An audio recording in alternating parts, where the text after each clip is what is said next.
ನಮಸ್ಕಾರ ಸ್ನೇಹಿತರೆ, ಎಲ್ಲರಿಗೂ ಸ್ಟಡಿ ಡೇಸ್ ಕನ್ನಡ ಯೂಟ್ಯೂಬ್ ಚಾನಲ್ಗೆ ಸ್ವಾಗತ. ಸ್ನೇಹಿತರನ್ನ ಇವತ್ತಿನ ಕ್ಲಾಸಲ್ಲಿ ಕಳೆದ ನಿಮ್ಮ ಸಂಡೇ ದಟ್ ಈಸ್ ಅಕ್ಟೋಬರ್ 27ರಂದು ಏನು VO ಎಕ್ಸಾಮಿನೇಷನ್ ನಡೆದಿತ್ತು, ಆ VO ಎಕ್ಸಾಮಿನೇಷನಲ್ಲಿ GK ಪ್ರಶ್ನೆ ಪತ್ರಿಕೆ 100 ಮಾರ್ಕ್ಸಿನ GK ಪ್ರಶ್ನೆ ಪತ್ರಿಕೆ ಏನಿತ್ತು, ಆ GK ಪ್ರಶ್ನೆ ಪತ್ರಿಕೆಯಲ್ಲಿ ನಾವು ಮಾಡಿರ್ತಕ್ಕಂಥ ಕ್ಲಾಸಿಂದ ತಮಗೆಷ್ಟು ಹೆಲ್ಪ್ ಆಗಿದೆ, ನಾವು ಕೊಟ್ಟಿರ್ತಕ್ಕಂಥ ಮ್ಯಾಗ್ಝಿನಿಂದ ತಮಗೆಷ್ಟು ಹೆಲ್ಪ್ ಆಗಿದೆ ಅನ್ನೋದನ್ನು ನಿಮಗೆ ಪ್ರೂಫ್ ಸಮೇತ ನಾನು ತೋರಿಸ್ತೀನಿ.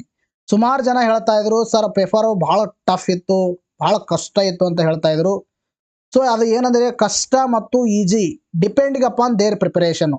ಅವ್ರ ಪ್ರಿಪರೇಷನ್ ಯಾವ ಥರ ಇದೆ ಮತ್ತು ಯಾವ ಸೋರ್ಸ್ಗಳನ್ನು ಅವ್ರು ರೆಫರ್ ಮಾಡ್ತಾ ಇದ್ದಾರೆ, ಎಷ್ಟು ವರ್ಷದಿಂದ ಓದ್ತಾ ಇದ್ದಾರೆ, ಸೊ ಎಲ್ಲ ಏನಾಗುತ್ತೆ ಮ್ಯಾಟ್ರ್ ಆಗುತ್ತೆ. ನಾನು ನಿಮಗೆ ಪ್ರಶ್ನೆ ಪತ್ರಿಕೆ ಬಗ್ಗೆ ಕಮೆಂಟ್ ಮಾಡಲ್ಲ.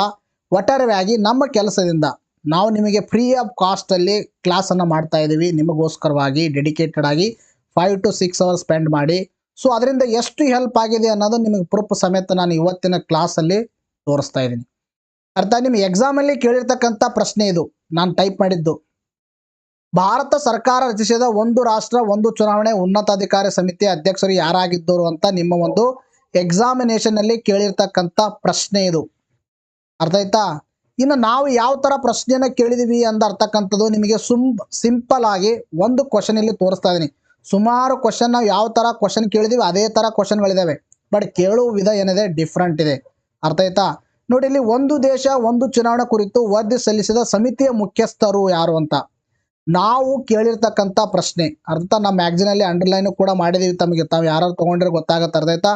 ರಾಮನಾಥ್ ಕೋವಿಂದ್ ಇದಕ್ಕೆ ಸರಿಯಾಗಿರ್ತಕ್ಕಂಥ ಉತ್ತರ. ನಿಮ್ಮ ಪೇಪರಲ್ಲೂ ಕೂಡ ಆಪ್ಷನ್ ಕೊಟ್ಟಿದ್ದಾರೆ, 4ನೇ ಆಪ್ಷನ್ನು ರಾಮನಾಥ್ ಕೋವಿಂದ್ ಇದಕ್ಕೆ ಸರಿಯಾಗಿರ್ತಕ್ಕಂಥ ಉತ್ತರವಾಗಿದೆ. ನೋಡ್ರಿ, ಈ ಪ್ರಶ್ನೆ ಪತ್ರಿಕೆಯಲ್ಲಿ ಈ ಪ್ರಶ್ನೆಗೆ 100% ನಮ್ಮ ಕ್ಲಾಸ್ ಯಾರು ಕೇಳಿರ್ತಾರೆ ಕಂಟಿನ್ಯೂಸ್ ಆಗಿ ಅವ್ರಿಗೆ 100% ಈ ಕ್ವಶನ್ಗೆ ಏನಾಗಿದೆ ಹೆಲ್ಪ್ ಆಗಿರ್ತಕ್ಕಂಥದ್ದು. ಅರ್ಥ ಆಯ್ತಾ? ಆಮೇಲೆ ಇನ್ನೊಂದೇನೆಂದರೆ ನಿಮಗೆ ಫ್ರೀ ಆಫ್ ಕಾಸ್ಟಲ್ಲಿ ನಾವು ಇಂಥ ವಿಡಿಯೋಸ್ಗಳು ಕ್ವಾಲಿಟಿ ಕಂಟೆಂಟ್ ಇರೋದನ್ನು ಕೊಡ್ತಾ ಇದ್ದೀವಿ. ಪ್ರತಿ ಕ್ಲಾಸಲ್ಲಿ ನಿಮಗೆ ಹೇಳ್ತಾ ಇದ್ದೀನಿ, ಇದು ಇಂಪಾರ್ಟೆಂಟು ಸ್ಟೇಟ್ಮೆಂಟ್ ಬೇಸ್ಡ್ ಪ್ರಶ್ನೆಗಳು ಕೇಳಬಹುದು, ನೀವೆಲ್ಲ ಓದ್ಕೊಡಿ ಅಂತ ನಾನು ಹೇಳ್ತಾ ಇದ್ದೆ. ಸೊ ಸುಮಾರು ಜನ ಯಾರು ನಮ್ಮ ಕ್ಲಾಸ್ ಕೇಳಿದರೆ ಅವ್ರ ಎಕ್ಸಾಮಿನೇಷನ್ ಹಾಲಲ್ಲಿ ಕೂತಾಗ ಮಾತ್ರ ನಾವು ಹೇಳಿರ್ತಕ್ಕಂಥ ಶಬ್ದಗಳು ಮಾತಾಡಿ ಗೊತ್ತಾಗ್ತಾ ಇರುತ್ತೆ. ಆಯ್ತಾ? ನೀವೇನಾದರೂ ಕಂಟಿನ್ಯೂಸ್ ಓದಿದರೆ ಆರಾಮಾಗಿ ನಮ್ಮದೇ ಒಂದು ಮ್ಯಾಗ್ಝಿನ್ಸ್ ಕೇವಲ ಮ್ಯಾಗ್ಝಿನನ್ನು ಓದಿದರೆ ನೀವು 30ರಿಂದ 35 ಕ್ವಶನ್ಸ್ಗಳು ಆರಾಮಾಗಿ ಮಾಡ್ಬೋದಾಗಿತ್ತು.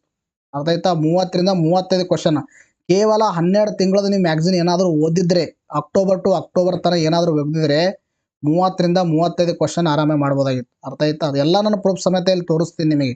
ಆಯ್ತಾ? ಇದು ಒಂದನೇ ಕ್ವಶನ್ನು. ನೋಡ್ರಲ್ಲಿ, ನಿಮ್ಮ ಎಕ್ಸಾಮಲ್ಲಿ ಕೇಳಿರ್ತಕ್ಕಂಥ ಪ್ರಶ್ನೆಯನ್ನು ಕೂಡ ಇಲ್ಲಿ ಹಾಕಿದ್ದೀನಿ ನಾನು. ಭಾರತ ಸರ್ಕಾರವು ರಚಿಸಿದ ಒಂದು ರಾಷ್ಟ್ರ ಒಂದು ಚುನಾವಣೆ ಉನ್ನತಾಧಿಕಾರ ಸಮಿತಿ ಅಧ್ಯಕ್ಷರು ಯಾರಾಗಿದ್ದರು ಅಂತ ನಿಮ್ಮ ಎಕ್ಸಾಮಲ್ಲಿ ಕೇಳಿರ್ತಕ್ಕಂಥ ಪ್ರಶ್ನೆ ಇದು. ಸೊ 4ನೇ ಆಪ್ಷನ್ ಇದಕ್ಕೆ ಸರಿಯಾಗಿರ್ತಕ್ಕಂಥದ್ದು. ಸೊ ಇದರ ಪ್ರೂಫನ್ನು ನಿಮಗೆ ತೋರಿಸ್ತಿದ್ದೀನಿ. ನಮ್ಮ ಮ್ಯಾಗ್ಝಿನಲ್ಲಿ ಎಲ್ಲಿ ಕೊಟ್ಟಿದ್ದೀವಿ ಅಂತಕ್ಕಂಥದ್ದು, ಯಾವ ಮ್ಯಾಗ್ಝಿನಲ್ಲಿ ಕೊಟ್ಟಿದ್ದೀವಿ ಅಂತಕ್ಕಂಥದ್ದು ಕಾಣಿಸ್ತಾ ಇದೆನಾ? ನಮ್ಮ ಮ್ಯಾಗ್ಝಿನ್ ತೆಗೆದು ನೋಡಿ, ಅಥವಾ ನೀವು ಯಾರು ಕಂಟಿನ್ಯೂಸ್ ಕ್ಲಾಸ್ ಮಾಡಿದಿರಿ, ಕ್ಲಾಸನ್ನು ನೋಟ್ ಡೌನ್ ಮಾಡ್ಕೊಂಡಿರಿ, ಅವರೆಲ್ಲ ಮಾರ್ಚ್ ಮಂತ್ ತೆಗೆದು ನೋಡಿ. ಮಾರ್ಚ್ ಮಂತ್ ಮ್ಯಾಗ್ಝಿನ್ 2024, ಮಾರ್ಚ್ ತಿಂಗಳದು 2024ನೇ ತಿಂಗಳ ಮ್ಯಾಗ್ಝಿನ್ ಏನು ಕೊಟ್ಟಿದ್ದೀವಿ ನಿಮಗೆ ನಾವು ಸಾಫ್ಟ್ ಫಾರ್ಮೆಟಲ್ಲಿ ಕೊಡ್ತೀವಿ, PDF ಫಾರ್ಮೆಟಲ್ಲಿ. ಅದನ್ನು ತೆಗೆದು ನೋಡಿ ಯಾರ ಹತ್ರ ಇದೆ. ಒಂದು ದೇಶ ಒಂದು ಚುನಾವಣೆ ಅಂತಕ್ಕಂಥದ್ದು ಹೆಡ್ಡಿಂಗ್ ಕೊಟ್ಟಿದ್ದೀವಿ. ಅಲ್ಲಿ ಕೆಳಗಡೆ ಬರೆದಿದೆ ನೋಡಿ, ನಮ್ಮ ಮ್ಯಾಗ್ಝಿನಲ್ಲಿ ಒಂದು ದೇಶ ಒಂದು ಚುನಾವಣೆ ಕುರಿತು ವರದಿ ಸಲ್ಲಿಸಲು ಸ್ಥಾಪಿಸಲಾಗಿದ್ದ ಮಾಜಿ ರಾಷ್ಟ್ರಪತಿ ದಟ್ ಇಸ್ ರಾಮನಾಥ್ ಕೋವಿಂದ್ ಅವರ ನೇತೃತ್ವದ ಸಮಿತಿ ವರದಿಯನ್ನು ರಾಷ್ಟ್ರಪತಿಗೆ ಸಲ್ಲಿಸಿದೆ. ಕಾಣಿಸ್ತಾ ಇದೆನಾ? ಇದು ಸಲ್ಲಿಕೆಯಾಗಿರ್ತಕ್ಕಂಥ ಸಂದರ್ಭದಲ್ಲಿ ಮಾಡಿರ್ತಕ್ಕಂಥ ನ್ಯೂಸು 100% ಏನಾಗಿದೆ ಹೆಲ್ಪ್ ಆಗಿರ್ತಕ್ಕಂಥದ್ದು. ಮಾರ್ಚ್ ಮಂತ್ ಮ್ಯಾಗ್ಝಿನ್ 2024 ಓಪನ್ ಮಾಡಿ ನೋಡಿ. ಅರ್ಥ ಆಯ್ತಾ? ಎಸ್. ನೆಕ್ಸ್ಟ್ ನೋಡಿ, ನೆಕ್ಸ್ಟ್ ಪ್ರಶ್ನೆ ನಿಮಗೆ ಪ್ರೀವಿಯಸ್ ಕ್ಲಾಸಲ್ಲೂ ಕೂಡ ನಾನು ಹೇಳಿದೆ, SI ಎಕ್ಸಾಮಿನೇಷನಲ್ಲೂ ಕೂಡ ಪ್ರಶ್ನೆ ಕೇಳಿದರು ಕ್ವಾಡ್ ಬಗ್ಗೆ. ಈಗ ಎದ್ರ ಮೇಲೆ ಕೇಳಿದರೆ ಮತ್ತೆ VO ಎಕ್ಸಾಮಿನೇಷನಲ್ಲೂ ಕೂಡ ಕೇಳಿದರೆ, ಬಟ್ ಕೇಳುವ ವ್ಯತ್ಯಾಸ ಇದೆ ಅಷ್ಟೇ. ಏನು ಕೇಳಿದ್ರೆ ಅಂದರೆ quadrilateral security dialogue that is ಕ್ವಾಡ್ನ ಸದಸ್ಯ ರಾಷ್ಟ್ರಗಳು ಯಾವುವು ಅಂತ ಪ್ರಶ್ನೆ ಕೇಳಿದ್ದಾರೆ. ಅದಕ್ಕೆ ಸರಿಯಾಗಿರ್ತಕ್ಕಂಥ ಉತ್ತರ ಏನು ಸರಿ, ಬಿನು ಸರಿ, ಸಿನು ಸರಿ, ಡಿನು ಸರಿ. ಇದಕ್ಕೆ 4ನೇ option ABCD is the right answer. ಇದು ನಾವು ಯಾವಾಗ ಮಾಡಿದ್ದೀವಿ ಅಂತಕ್ಕಂಥದ್ದು ನಿಮಗೆ ತೋರಿಸ್ತಾ ಇದ್ದೀನಿ. It is also purely current affairs. ಮೊದಲನೇ ಕ್ವಶನ್ನು ಕೂಡ ಪ್ಯೂರ್ಲಿ ಕರೆಂಟ್ ಅಫೇರ್ಸು, 2ನೇ ಕ್ವಶನ್ನು ಕೂಡ ಪ್ಯೂರ್ಲಿ ಕರೆಂಟ್ ಅಫೇರ್ಸು. ಅದರದ್ದು ಪ್ರೂಫನ್ನು ಇಲ್ಲಿ ನಿಮಗೆ ತೋರಿಸ್ತಾ ಇದ್ದೀನಿ. ಪ್ರೂಫ್ ಬೇಕಂದರೆ September month magazine 2024, September month magazine 2024 ತೆಗೆದು ನೋಡಿ. ಅದರಲ್ಲಿ 2024ಕ್ಕೆ ಭಾರತದಲ್ಲಿ ಕ್ವಾಡ್ ಶೃಂಗಸಭೆ ಫಿಕ್ಸ್ ಅಂತ ನಾವು ಹೆಡ್ಡಿಂಗ್ ಕೊಟ್ಬಿಟ್ಟು ಅದರಲ್ಲಿ ಹೇಳಿದೀವಿ ನೋಡಿ, ಕ್ವಾಡ್ರಿಲ್ಯಾಟ್ರಲ್ ಸೆಕ್ಯೂರಿಟಿ ಡೈಲಾಗ್ ಅಂತ ಹೇಳಿದೀವಿ. ಅರ್ಥ, ಕ್ವಾಡ್ರಿಲ್ಯಾಟ್ರಲ್ ಸೆಕ್ಯೂರಿಟಿ ಡೈಲಾಗ್ ಯಾರು ಇದನ್ನ ಪ್ರಸ್ತಾವ ಮಾಡೋರು ಅಂತಕ್ಕಂಥದ್ದು ಕೊಟ್ಟಿದ್ದೀವಿ. 4 ರಾಷ್ಟ್ರಗಳ ಗುಂಪು ಆಗಿದೆ ಅಂತಕ್ಕಂಥದ್ದು ಕೂಡ ಕೊಟ್ಟಿದ್ದೀವಿ. ಅರ್ಥ ಆಯ್ತಾ? ಯಾವ್ಯಾವ ಅಂತಕ್ಕಂಥದ್ದು ಕೊಟ್ಟಿದ್ದೀವಿ, ಕಾಣಿಸ್ತಾ ಇದನ್ನ, ಭಾರತ, ಜಪಾನ್, USA, ಆಸ್ಟ್ರೇಲಿಯಾ. ಅರ್ಥ ಆಯ್ತಾ? ಸೇಮ್ ಅವರು ಕೂಡ ಅದೇ ಆರ್ಡರ್ದಲ್ಲಿ ಕೊಟ್ಟಿದ್ದಾರೆ, ಜಸ್ಟ್ ಇದು ಮೇಲ್ಗಡೆ ಕೆಳಗಡೆ ಕೊಟ್ಟಿದ್ದಾರೆ. ಅರ್ಥ ಆಯ್ತಾ? ನೋಡಿದಕ್ಕೆ ಏನಾಗಿದೆ, ಈ ಕ್ವಶನ್ಗೂ ಕೂಡ 100% ನಾವು ಮಾಡಿರ್ತಕ್ಕಂಥ ಅನಾಲೈಸಿಸ್ ಇಂದ ಮತ್ತು ನಾವು ಕೊಟ್ಟಿರ್ತಕ್ಕಂಥ ಮ್ಯಾಗ್ಝಿನ್ ಇಂದ ತಮಗೆ ಹೆಲ್ಪ್ ಆಗಿದೆ. ಅರ್ಥ ಆಯ್ತಾ? ಇವು ಹಿಂಗೆ ತಿಳ್ಕೊಬೇಡಿ, ಕೇವಲ ನಮ್ಮ ಮ್ಯಾಗ್ಝಿನಲ್ಲೇ ಕೊಟ್ಟಿದ್ದೀವಿ ಅಂತ ತಿಳ್ಕೊಬೇಡಿ. ಪ್ರತಿ ಕ್ಲಾಸಲ್ಲೂ ಕೂಡ ನಿಮಗೆ ಎಕ್ಸ್ಪ್ಲೇನ್ ಮಾಡಿದ್ದೀವಿ, ನಾವು ಕ್ಲಾಸಲ್ಲಿ ಎಕ್ಸ್ಪ್ಲೇನ್ ಮಾಡಿದ್ದೀವಿ ಮತ್ತು ನಮ್ಮ ಮ್ಯಾಗ್ಝಿನಲ್ಲಿ ಕೂಡ ಇನ್ ಡೆಪ್ತ್ ಆಗಿ ಮತ್ತು MCQs ಅಲ್ಲೂ ಇವೆಲ್ಲ ಕ್ವಶನ್ಸ್ಗಳು ಕವರ್ ಆಗಿದ್ದಾವೆ. ಸುಮಾರು ಕ್ವಶನ್ಸು ನಾವು ಯಾವ ಥರ ಡೈರೆಕ್ಟಾಗಿ ಕ್ವಶನ್ ಕೇಳಿದ್ದೀವಿ ಕ್ಲಾಸಲ್ಲಿ, ಅದೇ ಥರ ಡೈರೆಕ್ಟ್ ಕ್ವಶನ್ಸ್ಗಳು ಅವ್ರು ಕೇಳಿದ್ದಾರೆ. ಮತ್ತು ಮ್ಯಾಗ್ಝಿನಲ್ಲೂ ಕೂಡ ಇದಾವೆ ನಿಮಗೆ ಪ್ರಾಕ್ಟೀಸ್ ಕ್ವಶನ್ಸ್ಗಳು.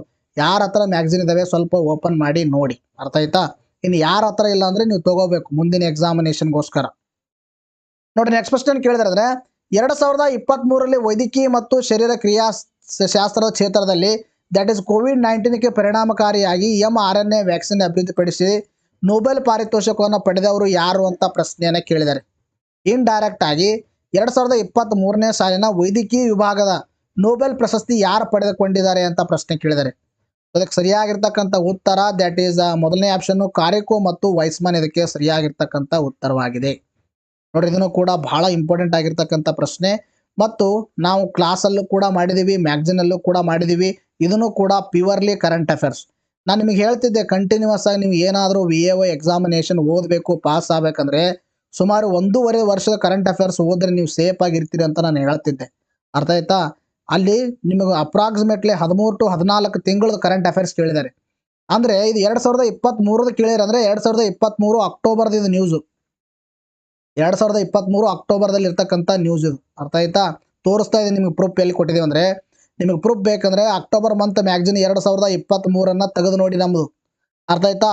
ಅಕ್ಟೋಬರ್ ಮಂತ್ ಮ್ಯಾಗ್ಝಿನ್ನ ತೆಗೆದು ನೋಡಿ, ಅದರಲ್ಲಿ ನೋಡಿ ವೈದ್ಯಕೀಯ ವಿಭಾಗ ಅಂತ ಕೊಟ್ಟಿದ್ದೀವಿ. ನೊಬೆಲ್ ಪ್ರಶಸ್ತಿಗಳಲ್ಲಿ ಎಕ್ಸ್ಪ್ಲೇನ್ ಮಾಡ್ತಾ ನಿಮಗೆ ವೈದ್ಯಕೀಯ ವಿಭಾಗ ಅಂತ ಕೊಟ್ಟಿದ್ದೀವಿ. ಇಲ್ಲಿ ನೋಡಿ, COVID-19 ವೈರಾಣುವಿಗೆ mRNA ಲಸಿಕೆಗಳು ಅಭಿವೃದ್ಧಿ ಪಡೆಯಲಿ ಮಹತ್ವದ ಕೊಡುಗೆ ನೀಡಿದ ಹಂಗೇರಿಯ ಮೂಲದ ಅಮೆರಿಕನ್ ಬಯೋಕೆಮಿಸ್ಟ್ ಡಾಕ್ಟರ್ ಕಾಟಲಿನ್ ಕಾರಿಕೋ, ಕಾಣಿಸ್ತಾ ಇದೆ ಕಾರಿಕೋ, ಮತ್ತು ಡಾಕ್ಟರ್ ವೈಸ್ಮನ್ ಅವರಿಗೆ 2023ನೇ ಸಾಲಿನ ವೈದ್ಯಶಾಸ್ತ್ರ ನೊಬೆಲ್ ಪ್ರಶಸ್ತಿ ಘೋಷಿಸಲಾಗಿದೆ.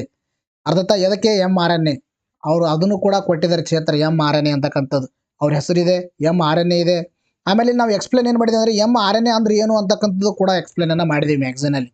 ಅರ್ಥ ಆಯ್ತಾ? ನಾನು ಇಲ್ಲಿ ಏನು ಮಾಡಿದ್ದೀನಿ ಅಂದರೆ ನಿಮಗೆ ಸ್ನಿಪೆಟನ್ನು ತೊಗೊಂಡಿದ್ದೀನಿ, ಎಲ್ಲೆಲ್ಲೂ ಯಾವ್ಯಾವ ತಿಂಗಳದ ಮ್ಯಾಗ್ಝಿನಲ್ಲಿ ಕವರ್ ಆಗಿದೆ ಅಂತಕ್ಕಂಥ ನಿಮಗೆ ಪ್ರೂಫ್ ತೋರಿಸೋಕ್ಕೋಸ್ಕರ. ಇನ್ ಡೆಪ್ತ್ ಇನ್ಫಾರ್ಮೇಷನ್ ಇದೆ ನಮ್ಮ ಮ್ಯಾಗ್ಝಿನಲ್ಲಿ. ಅರ್ಥ ಆಯ್ತಾ? ಇದಕ್ಕೂ ಕೂಡ 100% ಹೆಲ್ಪ್ ಆಗಿರ್ತಕ್ಕಂಥದ್ದು. ಯಾರು ನೀವು ಕ್ಲಾಸ್ ಕೇಳಿದ್ರಿ, ಯಾರ ಮ್ಯಾಗ್ಝಿನ್ಗಳು ಹೋದ್ರಿ, ಇದು ಆರಾಮಾಗಿ ನೀವೇನು ಮಾಡ್ಬೋದಾಗಿತ್ತು, ಅಟೆಂಡನ್ನು ಮಾಡ್ಬೋದಾಗಿತ್ತು. ನೋಡಿ, ನಿಮಗೆ ಒಂದು ಫ್ಯಾಕ್ಟ್ ಹೇಳ್ತೀನಿ ನಿಮಗೆ. ಏನಂದರೆ ನಾನು ರಿಯಾಲಿಟಿ ಹೇಳ್ತಾ ಇದ್ದೀನಿ. ಏನು ಹೇಳ್ತಾ ಇದ್ದೀನಿ ಅಂದರೆ, ಸುಮಾರು 5 ರಿಂದ 10 ಪುಸ್ತಕಗಳನ್ನು ಓದಿ ನಿಮಗೆ 20 ಮಾರ್ಕ್ಸ್ ತೆಗಿಯೋಕ್ಕಾಗಲ್ಲ ಕೆಲವೊಂದು ಬಾರಿ. ಅರ್ಥ ಆಯ್ತಾ? ಇತಿಹಾಸ ಓದಬೇಕಾದ್ರೆ 3 4 ಪುಸ್ತಕಗಳು ಓದಿ ನಿಮಗೆ 5 ರಿಂದ 6 ಕ್ವಶನ್ ಅಟೆಂಡ್ ಮಾಡಬೇಕಾಗತ್ತೆ ನೀವು. ಬಟ್ ನೀವು ಕರೆಂಟ್ ಅಫೇರ್ಸು ಕೇವಲ ಒಂದು 15 ತಿಂಗಳದು, ಅದಾಯ್ತಾ, 1.5 ವರ್ಷದ ಓದಿದರೆ 30 ರಿಂದ 35 ಕ್ವಶನ್ಸ್ಗಳು ನೀವು ಆರಾಮಾಗಿ ಅಟೆಂಡ್ ಮಾಡ್ಬೋದಾಗಿತ್ತು. ಕೇವಲ 1 ವರ್ಷದ ಓದಿದ್ರೂ ಕೂಡ ನೀವು 25ಕ್ಕಿಂತ ಮ್ಯಾಲೆ ಕ್ವಶನನ್ನು ಅಟೆಂಡ್ ಮಾಡ್ಬೋದಾಗಿತ್ತು. ಅರ್ಥ ಆಯ್ತಾ? ಸುಮಾರು ಜನ ಏನು ಮಾಡಿದ್ದಾರೆ ಅಂದರೆ ಬಿಟ್ಟು ಬಂದಿದ್ದಾರೆ. ಮತ್ತು ಕೆಲವರು ನಮ್ಮ ಯಾರು ಕ್ಲಾಸ್ ಕೇಳಿದರೆ ಅವರು ಪ್ರಾಮಾಣಿಕವಾಗಿ ನಮಗೆ ಟೆಕ್ಸ್ಟ್ ಕೂಡ ಮಾಡಿದ್ದಾರೆ ಮತ್ತು ಇಲ್ಲಿಂದ ಕ್ವಶನ್ ಬಂದಿದೆ ಅಂತ ಅವರೇ ಕಳಿಸಿದಾರೆ ಇವಲ್ಲ. ಅರ್ಥ ಆಯ್ತಾ? ಅದನ್ನೇ ನಿಮಗೆ ಪ್ರೂಫ್ ಸಮೇತ ನಾನು ತೋರಿಸ್ತಾ ಇದ್ದೀನಿ ಇಲ್ಲಿ. ನೋಡ್ರಿ, ಪ್ಯಾರಿಸ್ ಒಲಿಂಪಿಕ್ಸ್ 2024 ಸಮಾರೋಪ ಸಮಾರಂಭದಲ್ಲಿ ಭಾರತ ಧ್ವಜವನ್ನು ಹಿಡಿದವರು ಯಾರು ಅಂತ ಪ್ರಶ್ನೆ ಕೇಳಿದ್ದಾರೆ. ನೋಡ್ರಿ, ಇಲ್ಲಿ ಕನ್ಫ್ಯೂಸ್ ಆಗಬಾರ್ದು ನೀವು, ಸಮಾರೋಪ ಅಂತ ಕೇಳಿದ್ದಾರೆ. So they are not asking the opening ceremony ಅಂತ ಕೇಳಿಲ್ಲ ಅವರು. ದೇ ಆರ್ ಆಸ್ಕ್ ಕ್ಲೋಸಿಂಗ್ ಸೆರೆಮನಿಯಲ್ಲಿ ಭಾರತ ಧ್ವಜಧಾರಿ ಆದವರು ಯಾರು ಅಂತ ಕೇಳಿದ್ದಾರೆ. ಅದಕ್ಕೆ ಸರಿಯಾಗಿರ್ತಕ್ಕಂಥ ಉತ್ತರ ಮನು ಭಾಕರ್ ಮತ್ತು PR ಶ್ರೀಜೇಶ್. ನೋಡಿ, ನೀವು ಕಂಟಿನ್ಯೂಸ್ ಕ್ಲಾಸ್ ನೋಡಿ ಕೇಳಿದರೆ ಅಥವಾ ನಮ್ಮ ಮ್ಯಾಗ್ಝಿನನ್ನು ನೀವು ಏನಾದರೂ ತೊಗೊಂಡಿದ್ರೆ ಸೇಮ್ ಕ್ವಶನ್ ಕೇಳಿದೀವಿ ನಾವು ಕೂಡ. ಅರ್ಥ ಆಯ್ತಾ? ಸೇಮ್ ಕ್ವಶನ್ ಕೇಳಿದ್ವಿ. ನಿಮಗೆ ಇಲ್ಲಿ ಕ್ವಶನ್ ಹಾಕಿಲ್ಲ, ನಾನು ಕೇವಲ ಕಂಟೆಂಟ್ಸ್ಗಳನ್ನು ಹಾಕಿದ್ದೀನಿ ಎಲ್ಲೆಲ್ಲಿ ಕೊಟ್ಟಿದ್ದೀವಿ ಅಂತಕ್ಕಂಥದ್ದು. ಇದನ್ನು ಕೂಡ ಪ್ಯೂರ್ಲಿ ಕರೆಂಟ್ ಅಫೇರ್ಸ್. ಇದಕ್ಕೆ ಎಷ್ಟು ಹೆಲ್ಪ್ ಆಗಿದೆ ಅಂತಕ್ಕಂಥದ್ದು ಪ್ರೂಫ್ ಸಮೇತ ನಿಮಗೆ ತೋರಿಸ್ತಾ ಇದೆ ನೋಡಿ. ಪ್ರೂಫ್ ಬೇಕಂದರೆ ಆಗಸ್ಟ್ ಮಂತ್ ಮ್ಯಾಗ್ಝಿನ್ 2024ನೇ ಸಾಲಿನ ಆಗಸ್ಟ್ ಮಂತ್ ಮ್ಯಾಗ್ಝಿನನ್ನು ತೆಗೆದು ನೋಡಿ. ಪ್ಯಾರಿಸ್ ಒಲಿಂಪಿಕ್ಸ್ ಅಂತಕ್ಕಂಥದ್ದು, ಅರ್ಥ ಆಯ್ತಾ? ಪ್ಯಾರಿಸ್ ಒಲಿಂಪಿಕ್ಸ್ ಅದು 2024 ಅಂತ ಕೊಟ್ಟಿದ್ದೀವಿ. ಸೊ ಅದರಲ್ಲಿ ಈ ಎಲ್ಲ ಎಲ್ಲಿ ನಡೆಯಿತು ಅಂತಕ್ಕಂಥದ್ದು ಕೊಟ್ಟಿದ್ದೀವಿ. ಉದ್ಘಾಟನಾ ಸಮಾರಂಭವು ಜುಲೈಯಲ್ಲಿ ನಡೀತು ಅಂತಕ್ಕಂಥದ್ದು. ಇದು ಒಲಿಂಪಿಕ್ಸ್ನ ಇತಿಹಾಸದಲ್ಲಿ ಇದು ಕ್ರೀಡಾಂಗಣ ಹೊರಗೆ ನಡೆದ ಮೊದಲ ಉದ್ಘಾಟನಾ ಸಮಾರಂಭ. ಎಲ್ಲ ಫ್ಯಾಕ್ಚುಯಲ್ ಇನ್ಫಾರ್ಮೇಷನ್ ಇಲ್ಲಿ ಕೊಟ್ಟಿದ್ದೀವಿ. ಇಲ್ಲಿ ಕಾಣಿಸ್ತಾ ಇದೆನಾ, ಅವಳಿ ಕಂಚು ವಿಜೇತೆ ಮನು ಭಾಕರ್ ಮತ್ತು ಸತತ 2ನೇ ಕಂಚು ವಿಜೇತ ಹಾಕಿ ತಂಡದ ಗೋಲ್ ಕೀಪರ್ PR ಶ್ರೀಜೇಶ್ ಸಮಾರೋಪ ಸಮಾರಂಭದ ಕ್ರೀಡಾಪಟುಗಳ ಪಥಸಂಚಲನದಲ್ಲಿ ಧ್ವಜಧಾರಿಯಾಗಿ ಭಾರತ ತಂಡವನ್ನು ಮುನ್ನಡೆಸಿದರು. ಅರ್ಥ ಕ್ಲಿಯರ್ ಆಗಿ ಕೊಟ್ಟಿರ್ತಕ್ಕಂಥದ್ದು 100% ನಿಮಗೆ ಏನಾಗಿದೆ ಈ ಕ್ವಶನ್ಗೂ ಕೂಡ ಹೆಲ್ಪ್ ಆಗಿರ್ತಕ್ಕಂಥದ್ದು. This is also purely current affairs question. ನೀವು ಕರೆಂಟ್ ಅಫೇರ್ಸ್ ಓದಿಲ್ಲ ಅಂದರೆ ಅಟೆಂಡೇ ಮಾಡೋಕ್ಕಾಗಲ್ಲ ನಿಮ್ಮ ಕೈಲಿ. ಅರ್ಥದ ಅದಕ್ಕೆ ನಾನು ಪ್ಯೂರ್ಲಿ ಕರೆಂಟ್ ಅಫೇರ್ಸ್ ಅಂತ ಹೇಳ್ತಾ ಇದ್ದೀನಿ. ನೋಡಿರಿ ಇಷ್ಟೊಂದು ಕ್ವಶನ್ಸ್ಗಳು ನಿಮಗೆ ಹೆಲ್ಪ್ ಆಗಿದೆ ಅಂದರೆ ನೀವೇ ಕೌಂಟರ್ ಮಾಡಿ. ಅರ್ಥ ಸುಮಾರು 25ರಿಂದ 30 ಕ್ವಶನ್ಗಳು ನನಗೆ ಸಿಕ್ಕಿದೆ. ನಾನು ಹುಡುಕುದು ಹೇಳ್ತಾ ಇದ್ದೀನಿ. ಅರ್ಥ ಆಯ್ತಾ? ನಿಮಗೆ ನನಗೆ ಸಿಕ್ಕಿಲ್ಲ ಇನ್ನೂ ಮ್ಯಾಗ್ಝಿನ್ಗಳು. ನನ್ನ ಮ್ಯಾಗ್ಝಿನ್ ನಾನೇ ನೋಡಿಲ್ಲ ಇನ್ನೂ. ಎಲ್ಲ ನಿಮ್ಮ ಫ್ರೆಂಡ್ಸ್ಗಳು ಸ್ಕ್ರೀನ್ಶಾಟ್ ಕಳಿಸಿದರೆ ಅದನ್ನು ನಾನು ನಿಮಗೆ ಇಲ್ಲಿ ಇನ್ಸರ್ಟ್ ಮಾಡಿ ಹೇಳ್ತಾ ಇದ್ದೀನಿ. ಅರ್ಥ ಆಯ್ತಾ?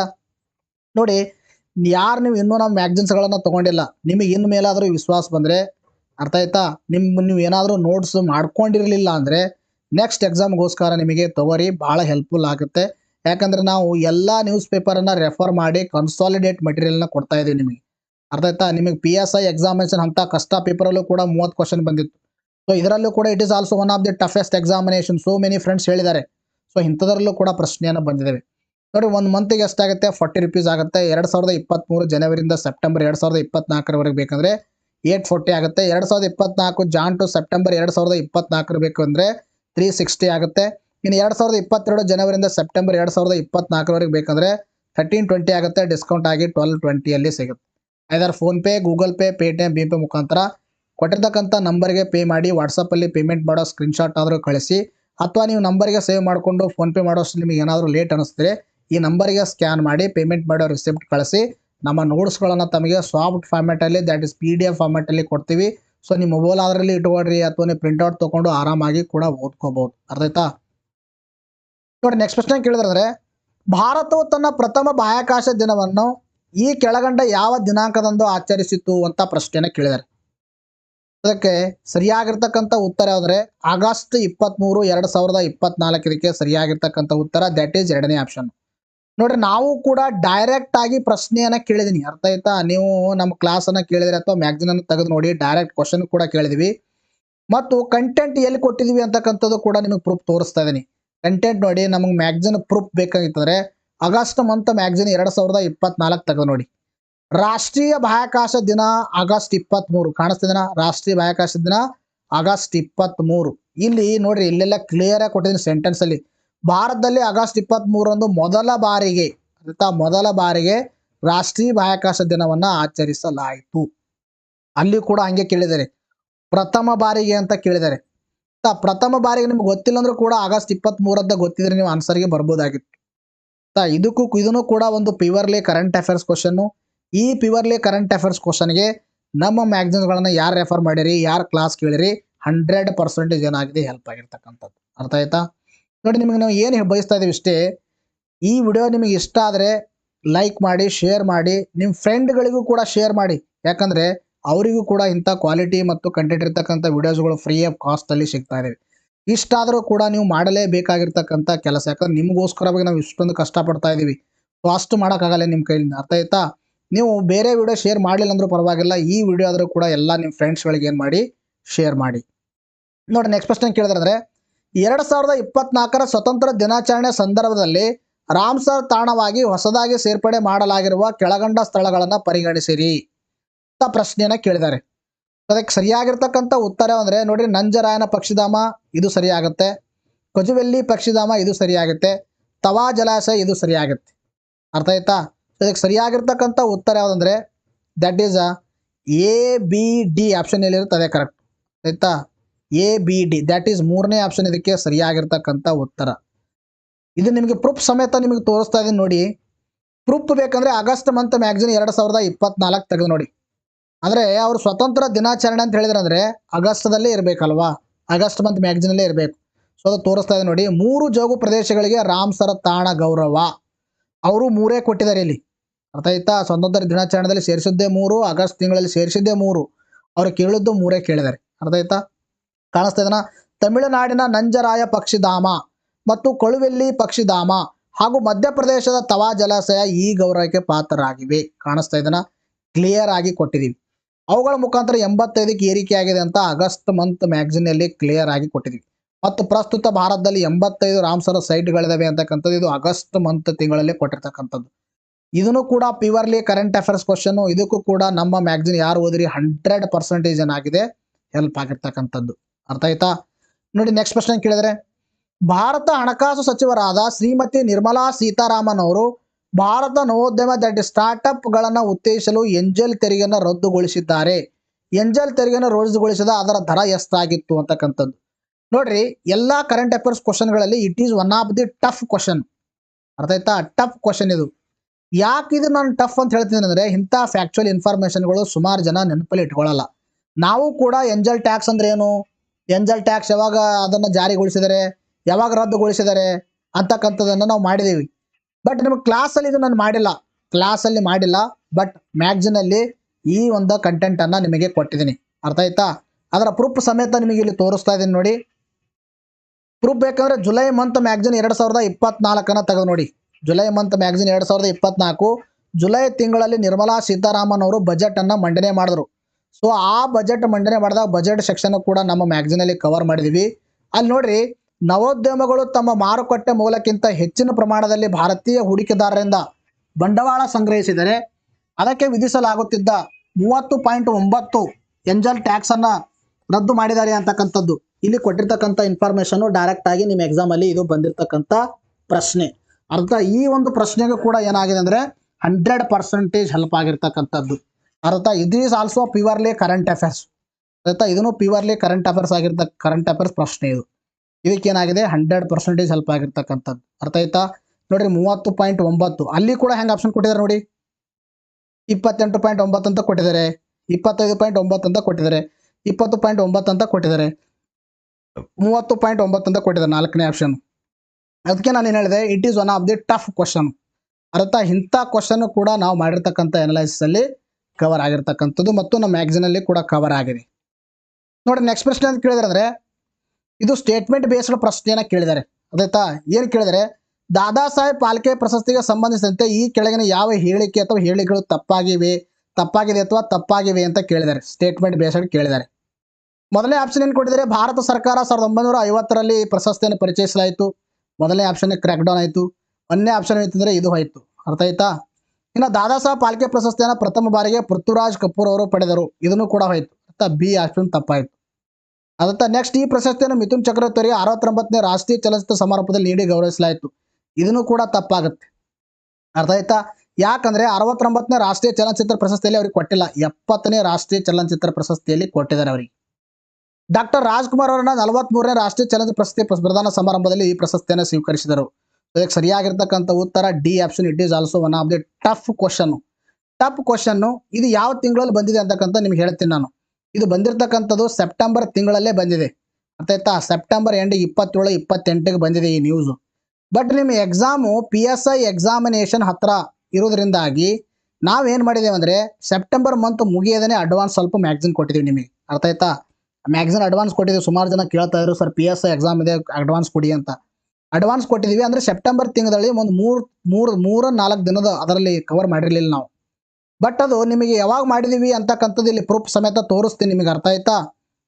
ನೋಡ್ರಿ, ಯಾವಾಗ ಮಾಡಿದೆ ಅಂದ್ರೆ ಪ್ರೂಫ್ ಬೇಕಂದ್ರೆ ಸೆಪ್ಟೆಂಬರ್ 27, 28 ವಿಡಿಯೋ ನೋಡಿ.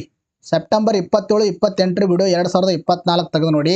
ಪ್ರಶ್ನೆ ಯಾವ ಥರ ಕೇಳಿದೆ ನಾವು ಅಂದರೆ, ಇತ್ತೀಚೆಗೆ ಯಾವ ನಟನಿಗೆ ದಾದಾ ಸಾಹೇಬ್ ಫಾಲ್ಕೆ ಪ್ರಶಸ್ತಿಯನ್ನು ಘೋಷಿಸಲಾಗಿದೆ ಅಂತ ಪ್ರಶ್ನೆ ಕೇಳಿದೆವು. ಅವಾಗ ಹೇಳಿದೆವು ನಿಮಗೆ ಮಿಥುನ್ ಚಕ್ರವರ್ತಿ ಅಂತಕ್ಕಂಥದ್ದು. ಆ ಸಂದರ್ಭದಲ್ಲಿ ಇವೆಲ್ಲ ಸ್ಟೇಟ್ಮೆಂಟ್ ಕವರ್ ಆಗಿದೆ, ತೋರಿಸ್ತಾ ಇದೆ ನೋಡಿ. ಹಿರಿಯ ನಟ ಮಿಥುನ್ ಚಕ್ರವರ್ತಿ ಅವರಿಗೆ ಭಾರತೀಯ ಚಿತ್ರರಂಗದ ಅತ್ಯುನ್ನತ ಮನ್ನಣೆಯಾದ ದಾದಾ ಸಾಹೇಬ್ ಫಾಲ್ಕೆ ಪ್ರಶಸ್ತಿಯನ್ನ ನೀಡಿ ಗೌರವಿಸಲಾಯಿತು. ಆಯ್ತಾ? ದಾದಾ ಸಾಹೇಬ್ ಅಂದ್ರೆ ಮಿಥುನ್ ಚಕ್ರವರ್ತಿ ಅಂತಕ್ಕಂಥ ಸರಿ ಆಯ್ತು. ಇದರಿಂದ ಇಲ್ಲಿ ಕಾಣಿಸ್ತಾ ಇದೆ, 70ನೇ ರಾಷ್ಟ್ರೀಯ ಚಲನಚಿತ್ರ ಪ್ರಶಸ್ತಿ ಸಮಾರಂಭದಲ್ಲಿ ಪ್ರಶಸ್ತಿಯನ್ನು ಅಧಿಕೃತವಾಗಿ ಪ್ರದಾನ ಮಾಡಲಾಗುವುದು. ಅಲ್ಲಿ 69 ಕೊಟ್ಟಿದ್ದಾರೆ. ಅಂದ್ರೆ ಒಂದು ಸ್ಟೇಟ್ಮೆಂಟ್ ಕವರ್ ಆಯ್ತು. ಅಂದ್ರೆ ಇದೇನಾಯ್ತು, ಸ್ಕ್ರಾಪ್ ಆಯ್ತು. ಯಾವುದು?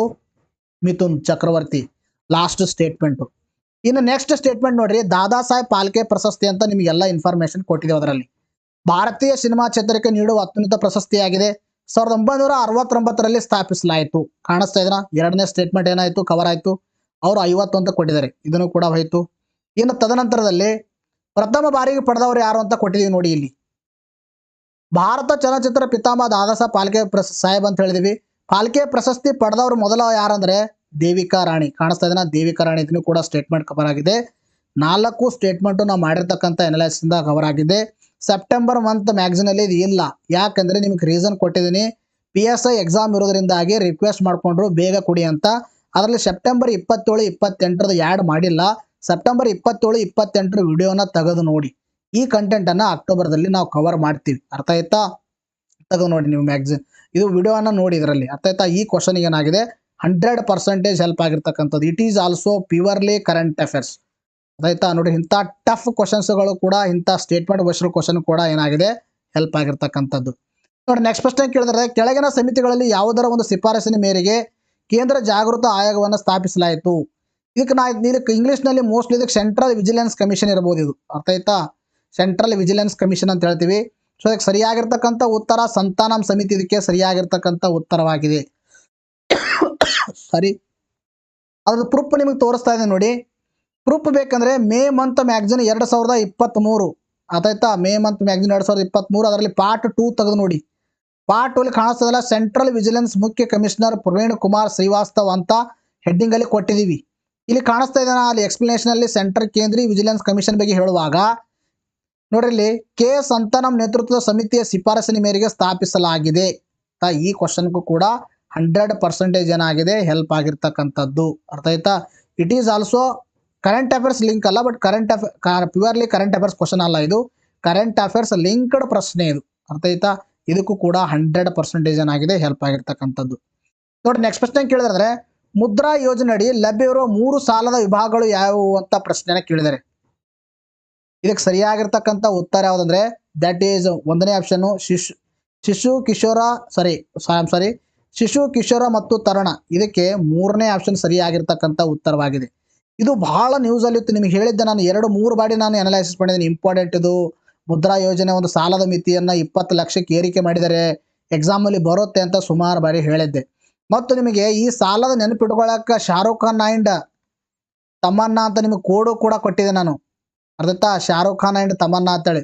ಇಲ್ಲಿ ಶಾರುಖ್ ಖಾನ್ ಅಂಡ್ ತಮನ್ನಾ ಕೋಡು ಕೂಡ ಹೇಳಿದ್ದೆ. ಎಸ್ ಅಂದ್ರೇನು ಶಿಶು, ಕೆ ಅಂದ್ರೆ ಏನು ಕಿಶೋರ, ಟಿ ಅಂದ್ರೆ ಏನು ತಮನ್ನಾ, ಅಂದ್ರೆ ತರುಣ. ಅರ್ಥ ಆಯ್ತಾ? ಇದು ಕೋಡು ಕೂಡ ಕೊಟ್ಟಿದ್ದೆ, SKT ನೆನಪಿಟ್ಕೋರಿ ಅಂತ. ಎಕ್ಸಾಮ್ ಅಲ್ಲಿ ಬಿದ್ದಿರ್ತಕ್ಕಂಥದ್ದು. ಯಾವಾಗ ಮಾಡಿದೀವಿ ಅಂತಕ್ಕಂಥದ್ದು ನೀವು ಪ್ರೂಫ್ ಸಮೇತ ತೋರಿಸ್ತಾ ಇದೆ ನೋಡಿ.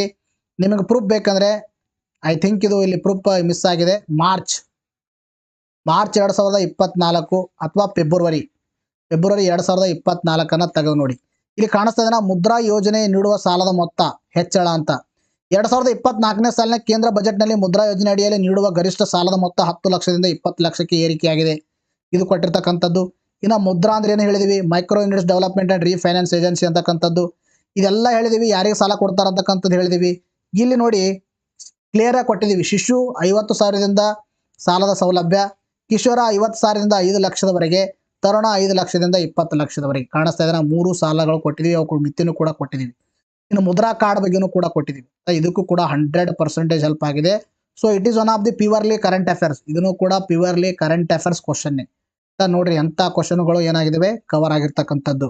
ನಾನು ಅದಕ್ಕೆ ನಿಮಗೆ ಡೈಲಿ ಕ್ಲಾಸ್ ಕೇಳಿ ಆಮೇಲೆ ತದನಂತರದಲ್ಲಿ ನೋಟ್ ಡೌನ್ ಮಾಡ್ಕೊಳ್ಳಿ ಅಂತಕ್ಕಂಥದ್ದು ಹೇಳ್ತಾ ಇದ್ದೀನಿ.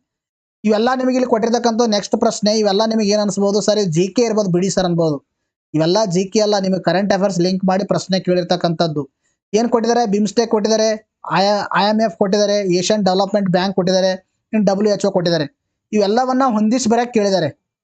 ಸೊ ಅದಕ್ಕೆ ಸರಿಯಾಗಿರ್ತಕ್ಕಂಥ ಉತ್ತರ ಯಾವುದಂದ್ರೆ ಇಲ್ಲಿ ನೋಡಿ ಬಿಮ್ಸ್ಟೆಕ್. ಅರ್ಥ ಆಯ್ತಾ? ಬಿಮ್ಸ್ಟೆಕ್ ಬರ್ತಂದ್ರೆ ಢಾಕಾ ಆಗುತ್ತೆ, IMF ಬರ್ತಂದ್ರೆ ವಾಷಿಂಗ್ಟನ್ DC ಆಗುತ್ತೆ, ಇನ್ನು WHO ಬಂದರೆ ಜಿನೆವಾ ಆಗುತ್ತೆ. ಉಳಿದಿರೋದು Asian development bank, that is Manila. ಯಾವಾಗ ಕವರ್ ಆಗಿದ್ದೇವೆ ಯಾವಾಗ ಮಾಡಿದೀವಿ ಅಂತಕ್ಕಂಥದ್ದು ಇಂಡಿವಿಜುವಲ್ ಆಗಿ ಹೇಳ್ತಾ ಇದ್ದೀನಿ ನಿಮಗೆ. ಅರ್ಥ ಆಯ್ತಾ? ನೋಡಿ ಪ್ರೂಫ್ ಬೇಕಂದ್ರೆ ಬಿಮ್ಸ್ಟೆಕ್ ಪ್ರೂಫ್ ಬೇಕಂದ್ರೆ ನಿಮಗೆ ಇಲ್ಲಿ ಪ್ರೂಫ್ ಬಿಮ್ಸ್ಟೆಕ್ 2024 ಇದು ಸ್ವಲ್ಪ ಇಲ್ಲಿ ಕವರ್ ಮಾಡಿದೀವಿ. ಐ ಥಿಂಕ್ ಜನವರಿ, ಅದಾಯ್ತಾ? ಜನವರಿ 2024 ತೆಗೆದು ನೋಡಿ ಪ್ರೂಫ್ ಬೇಕಂದ್ರೆ. ಅರ್ಥ ಆಯ್ತಾ? ಬಿಮ್ಸ್ಟೆಕ್ ಪ್ರಧಾನ ಕಾರ್ಯದರ್ಶಿಯಾಗಿ ಇಂದ್ರಮಣಿ ಪಾಂಡೆ ನೇಮಕ ಅಂತ ಆ ಸಂದರ್ಭದಲ್ಲಿ ಹೇಳಿದೀವಿ.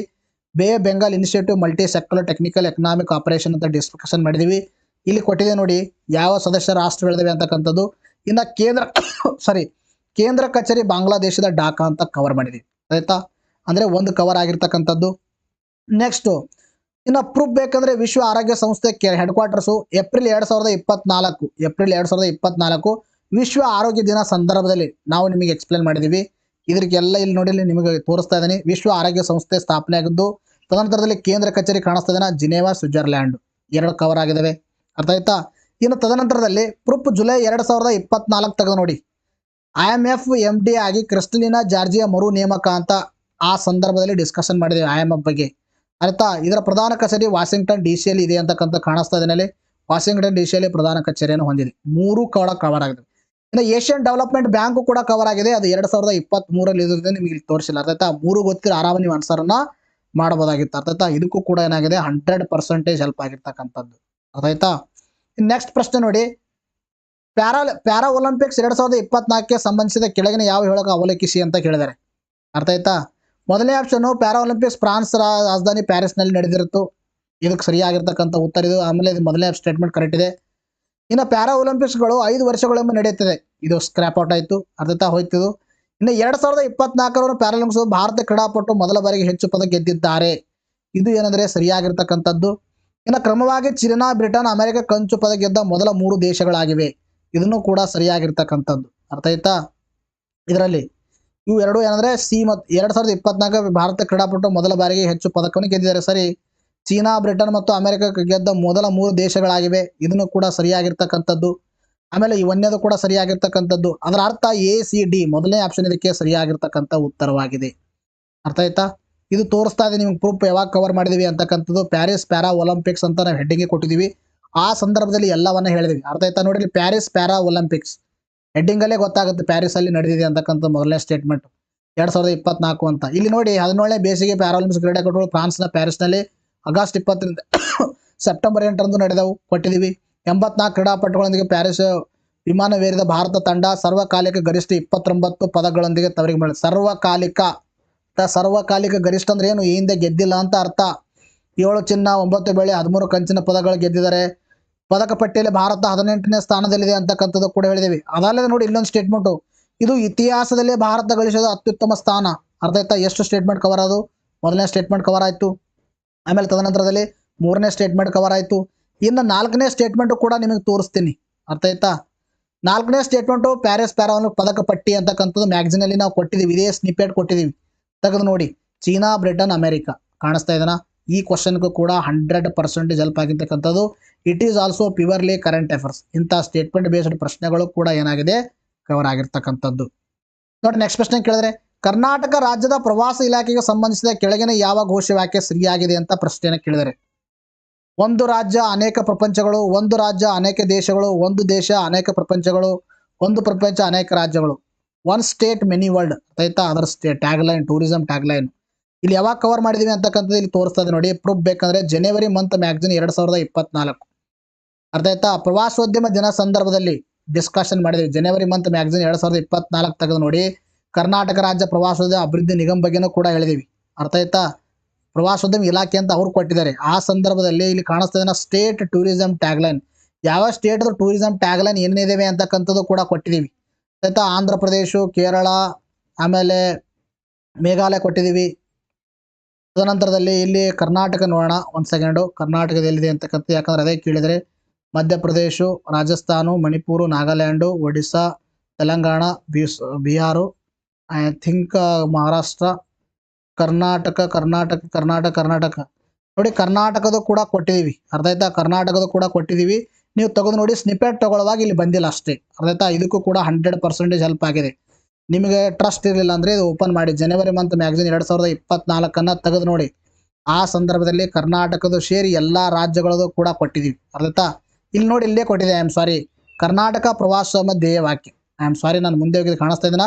ಒಂದು ರಾಜ್ಯ ಹಲವು ಜಗತ್ತು ಕಾಣಿಸ್ತಾ ಇದೀನ. ಒಂದು ರಾಜ್ಯ ಹಲವು ಜಗತ್ತು ಅಂತಕ್ಕಂಥದ್ದು ಕೊಟ್ಟಿರ್ತಕ್ಕಂಥದ್ದು. ಇದಕ್ಕೂ ಕೂಡ ಏನಾಗಿದೆ 100% ಹೆಲ್ಪ್ ಆಗಿರ್ತಕ್ಕಂಥದ್ದು. It is also current affairs linked question. ನೋಡಿ ನೆಕ್ಸ್ಟ್ ಪ್ರಶ್ನೆ ಕೇಳಿದ್ರೆ, ಕೆ ಕಸ್ತೂರಿರಂಗನ್ ಸಮಿತಿಗೆ ಸಂಬಂಧಿಸಿದಂತೆ ಕೆಳಗಿನ ಯಾವ ಹೇಳಿಕೆ ಅಥವಾ ಹೇಳಿಗಳು ಸರಿಯಾಗಿವೆ ಅಥವಾ ಯಾಗಿದೆ ಅಥವಾ ಯಾಗಿವೆ ಅಂತ ಕೇಳಿದ್ದಾರೆ. ಅದಕ್ಕೆ ಸರಿಯಾಗಿರ್ತಕ್ಕಂಥ ಉತ್ತರ ಯಾವಿದೆ ಅಂತಕ್ಕಂಥದ್ದು ನೋಡೋಣ. ಈ ಸಮಿತಿ 2022ರಲ್ಲಿ ರಚಿಸಲಾಯಿತು. ಮೊದಲನೇದು ಹೋಯ್ತು. ಅರ್ಥ ಆಯ್ತಾ? ತದನಂತರದಲ್ಲಿ ಈ ಸಮಿತಿ ಪಶ್ಚಿಮ ಘಟ್ಟಗಳಲ್ಲಿ ಪ್ರಮುಖ ಪರಿಸರ ಸಂಬಂಧ ಪ್ರದೇಶಗಳ ಸ್ಥಿತಿಗತಿಗಳನ್ನು ಅಧ್ಯಯನ ಮಾಡಲು ರಚಿಸಲಾಗಿದೆ. ಎಸ್, ಇದು ಸರಿಯಾಗಿರ್ತಕ್ಕಂಥದ್ದು. ಬಿ, ಕರ್ನಾಟಕ ಸರ್ಕಾರವು ಸೆಪ್ಟೆಂಬರ್ 2024ರಲ್ಲಿ ಕಸ್ತೂರಿ ರಂಗನ್ ಸಮಿತಿಯನ್ನು ಅಂಗೀಕರಿಸಿತು. ತಪ್ಪಿದು, ಯಾಕಂದರೆ ಅದಕ್ಕೆ ಅಪೋಸಿಷನ್ ಆಗಿದೆ. ಇದಕ್ಕೆ ಒಂದೇ ಬಿ ಆಪ್ಷನ್ ಮಾತ್ರ ಕರೆಕ್ಟ್. ಇದಕ್ಕೆ ಅದಕ್ಕೆ ಬಿ ಮಾತ್ರ ಸರಿಯಾಗಿರ್ತಕ್ಕಂಥದ್ದು.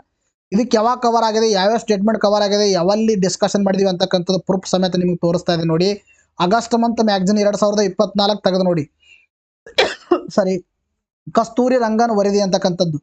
ಕಸ್ತೂರಿ ರಂಗನ್ ವರದಿ ಇಲ್ಲಿ ಕಾಣಿಸ್ತಾ ಇದೆನಾ, ಇಲ್ಲಿ ಕೊಟ್ಟಿದ್ದೀವಿ ನೋಡಿ. ಎಲ್ಲವೂ ಗಾಡಿಗಳ ನೇತೃತ್ವ ಸಮಿತಿ 2011ರಲ್ಲಿ, ಪ್ರೊಫೆಸರ್ ಕಸ್ತೂರಿ ರಂಗನ್ ನೇತೃತ್ವದ ಮತ್ತೊಂದು ಸಮಿತಿ 2013ರಲ್ಲಿ ಸಲ್ಲಿಸಿದ ವರದಿಗಳನ್ನು ಕೇರಳ ಸರ್ಕಾರ ವಿರೋಧಿಸಿತು. ಅರ್ಥ ಆಯ್ತಾ? ಮೊದಲನೇ ಸ್ಟೇಟ್ಮೆಂಟ್ ಕವರ್ ಆಯಿತು. ಅರ್ಥ ಆಯ್ತಾ? ಅಷ್ಟೇ ಅಲ್ಲ, ಕಸ್ತೂರಿ ರಂಗನ್ ವರದಿ ಅಂತ ಸಪ್ರೇಟ್ ಆಗಿ ಕೊಟ್ಟಿದ್ದೀವಿ ನಿಮಗೆ. ಅರ್ಥ ಆಯ್ತಾ? ಇದು ಪಶ್ಚಿಮ ಘಟ್ಟಗಳ ಸಂರಕ್ಷಣೆಗೆ ಸಂಬಂಧಿಸಿದೆ. ಅರ್ಥ ಆಯ್ತಾ? ಪಶ್ಚಿಮ ಘಟ್ಟಗಳ ಸಂರಕ್ಷಣೆ ಆಯಿತು. ತದನಂತರದಲ್ಲಿ ಇದು 2020 ಅಲ್ಲ ಅಂತ ಆಯಿತು. ಇದಕ್ಕೆ ಅಪೋಸಿಷನ್ ಆಗಿದೆ ಅಂತಕ್ಕಂಥದ್ದು ಕೇರಳ ಸರ್ಕಾರ ವಿರೋಧಿಸಿತು ಈ ಸಲ್ಲಿಸಿರ್ತಕ್ಕಂಥ ವರದಿ. ಅರ್ಥ ಆಯ್ತಾ?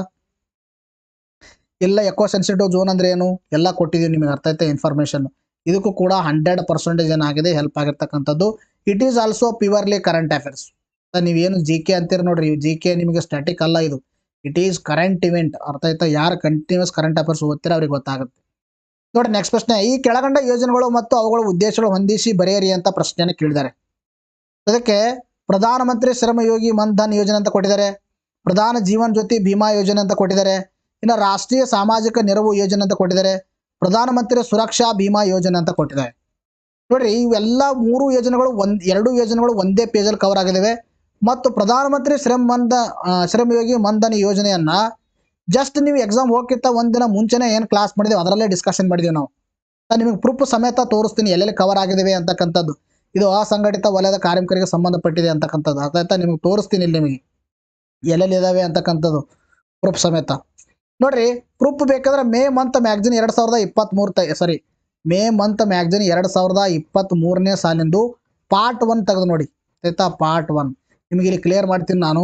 2023ರಲ್ಲಿ ಮ್ಯಾಗಝಿನ್ ಏನಿದಾವೆ 2023ರಿಂದ ನಿಮಗೆ ಅಕ್ಟೋಬರ್ವರೆಗೆ, ಅಂದರೆ ಸೆಪ್ಟೆಂಬರ್ ಅಲ್ಲ, ಐ ಥಿಂಕ್ ಆಗಸ್ಟ್ವರೆಗೆ ಪಾರ್ಟ್ 1 ಪಾರ್ಟ್ 2 ಅಂತ ಇದ್ದಾವೆ. ಮುಂದೆ 2023 ಆಗಸ್ಟ್ ನಂತರ ಇಲ್ಲಿವರೆಗೆ ಒಂದೇ ಪಾರ್ಟಲ್ಲಿ ಕೊಟ್ಟಿದ್ದೀವಿ, ಅಂದರೆ ಒಂದೇ ಮ್ಯಾಗಝಿನಲ್ಲಿ ಕೊಟ್ಟಿದ್ದೀವಿ. ಮೇ ಮಂತ್ ಮ್ಯಾಗಝಿನ್ 2023 ಪಾರ್ಟ್ 1 ತೆಗೆದು ನೋಡಿ. ಜನಸುರಕ್ಷಾ ಯೋಜನೆಗಳಿಗೆ 8 ವರ್ಷ ಅಂತ ಕೊಟ್ಟಿದ್ದೀವಿ. ಇಲ್ಲಿ ಕಾಣಿಸ್ತಾ ಇದೆನಾ ನೋಡ್ರಿ, ಇತ್ತೀಚೆಗೆ 3 ಸಾಮಾಜಿಕ ಭದ್ರತೆ ಜನಸುರಕ್ಷಾ ಯೋಜನೆಗಳು, ಸಾಮಾಜಿಕ ಭದ್ರತೆ ಕಾಣಿಸ್ತಾ ಇದೆನಾ?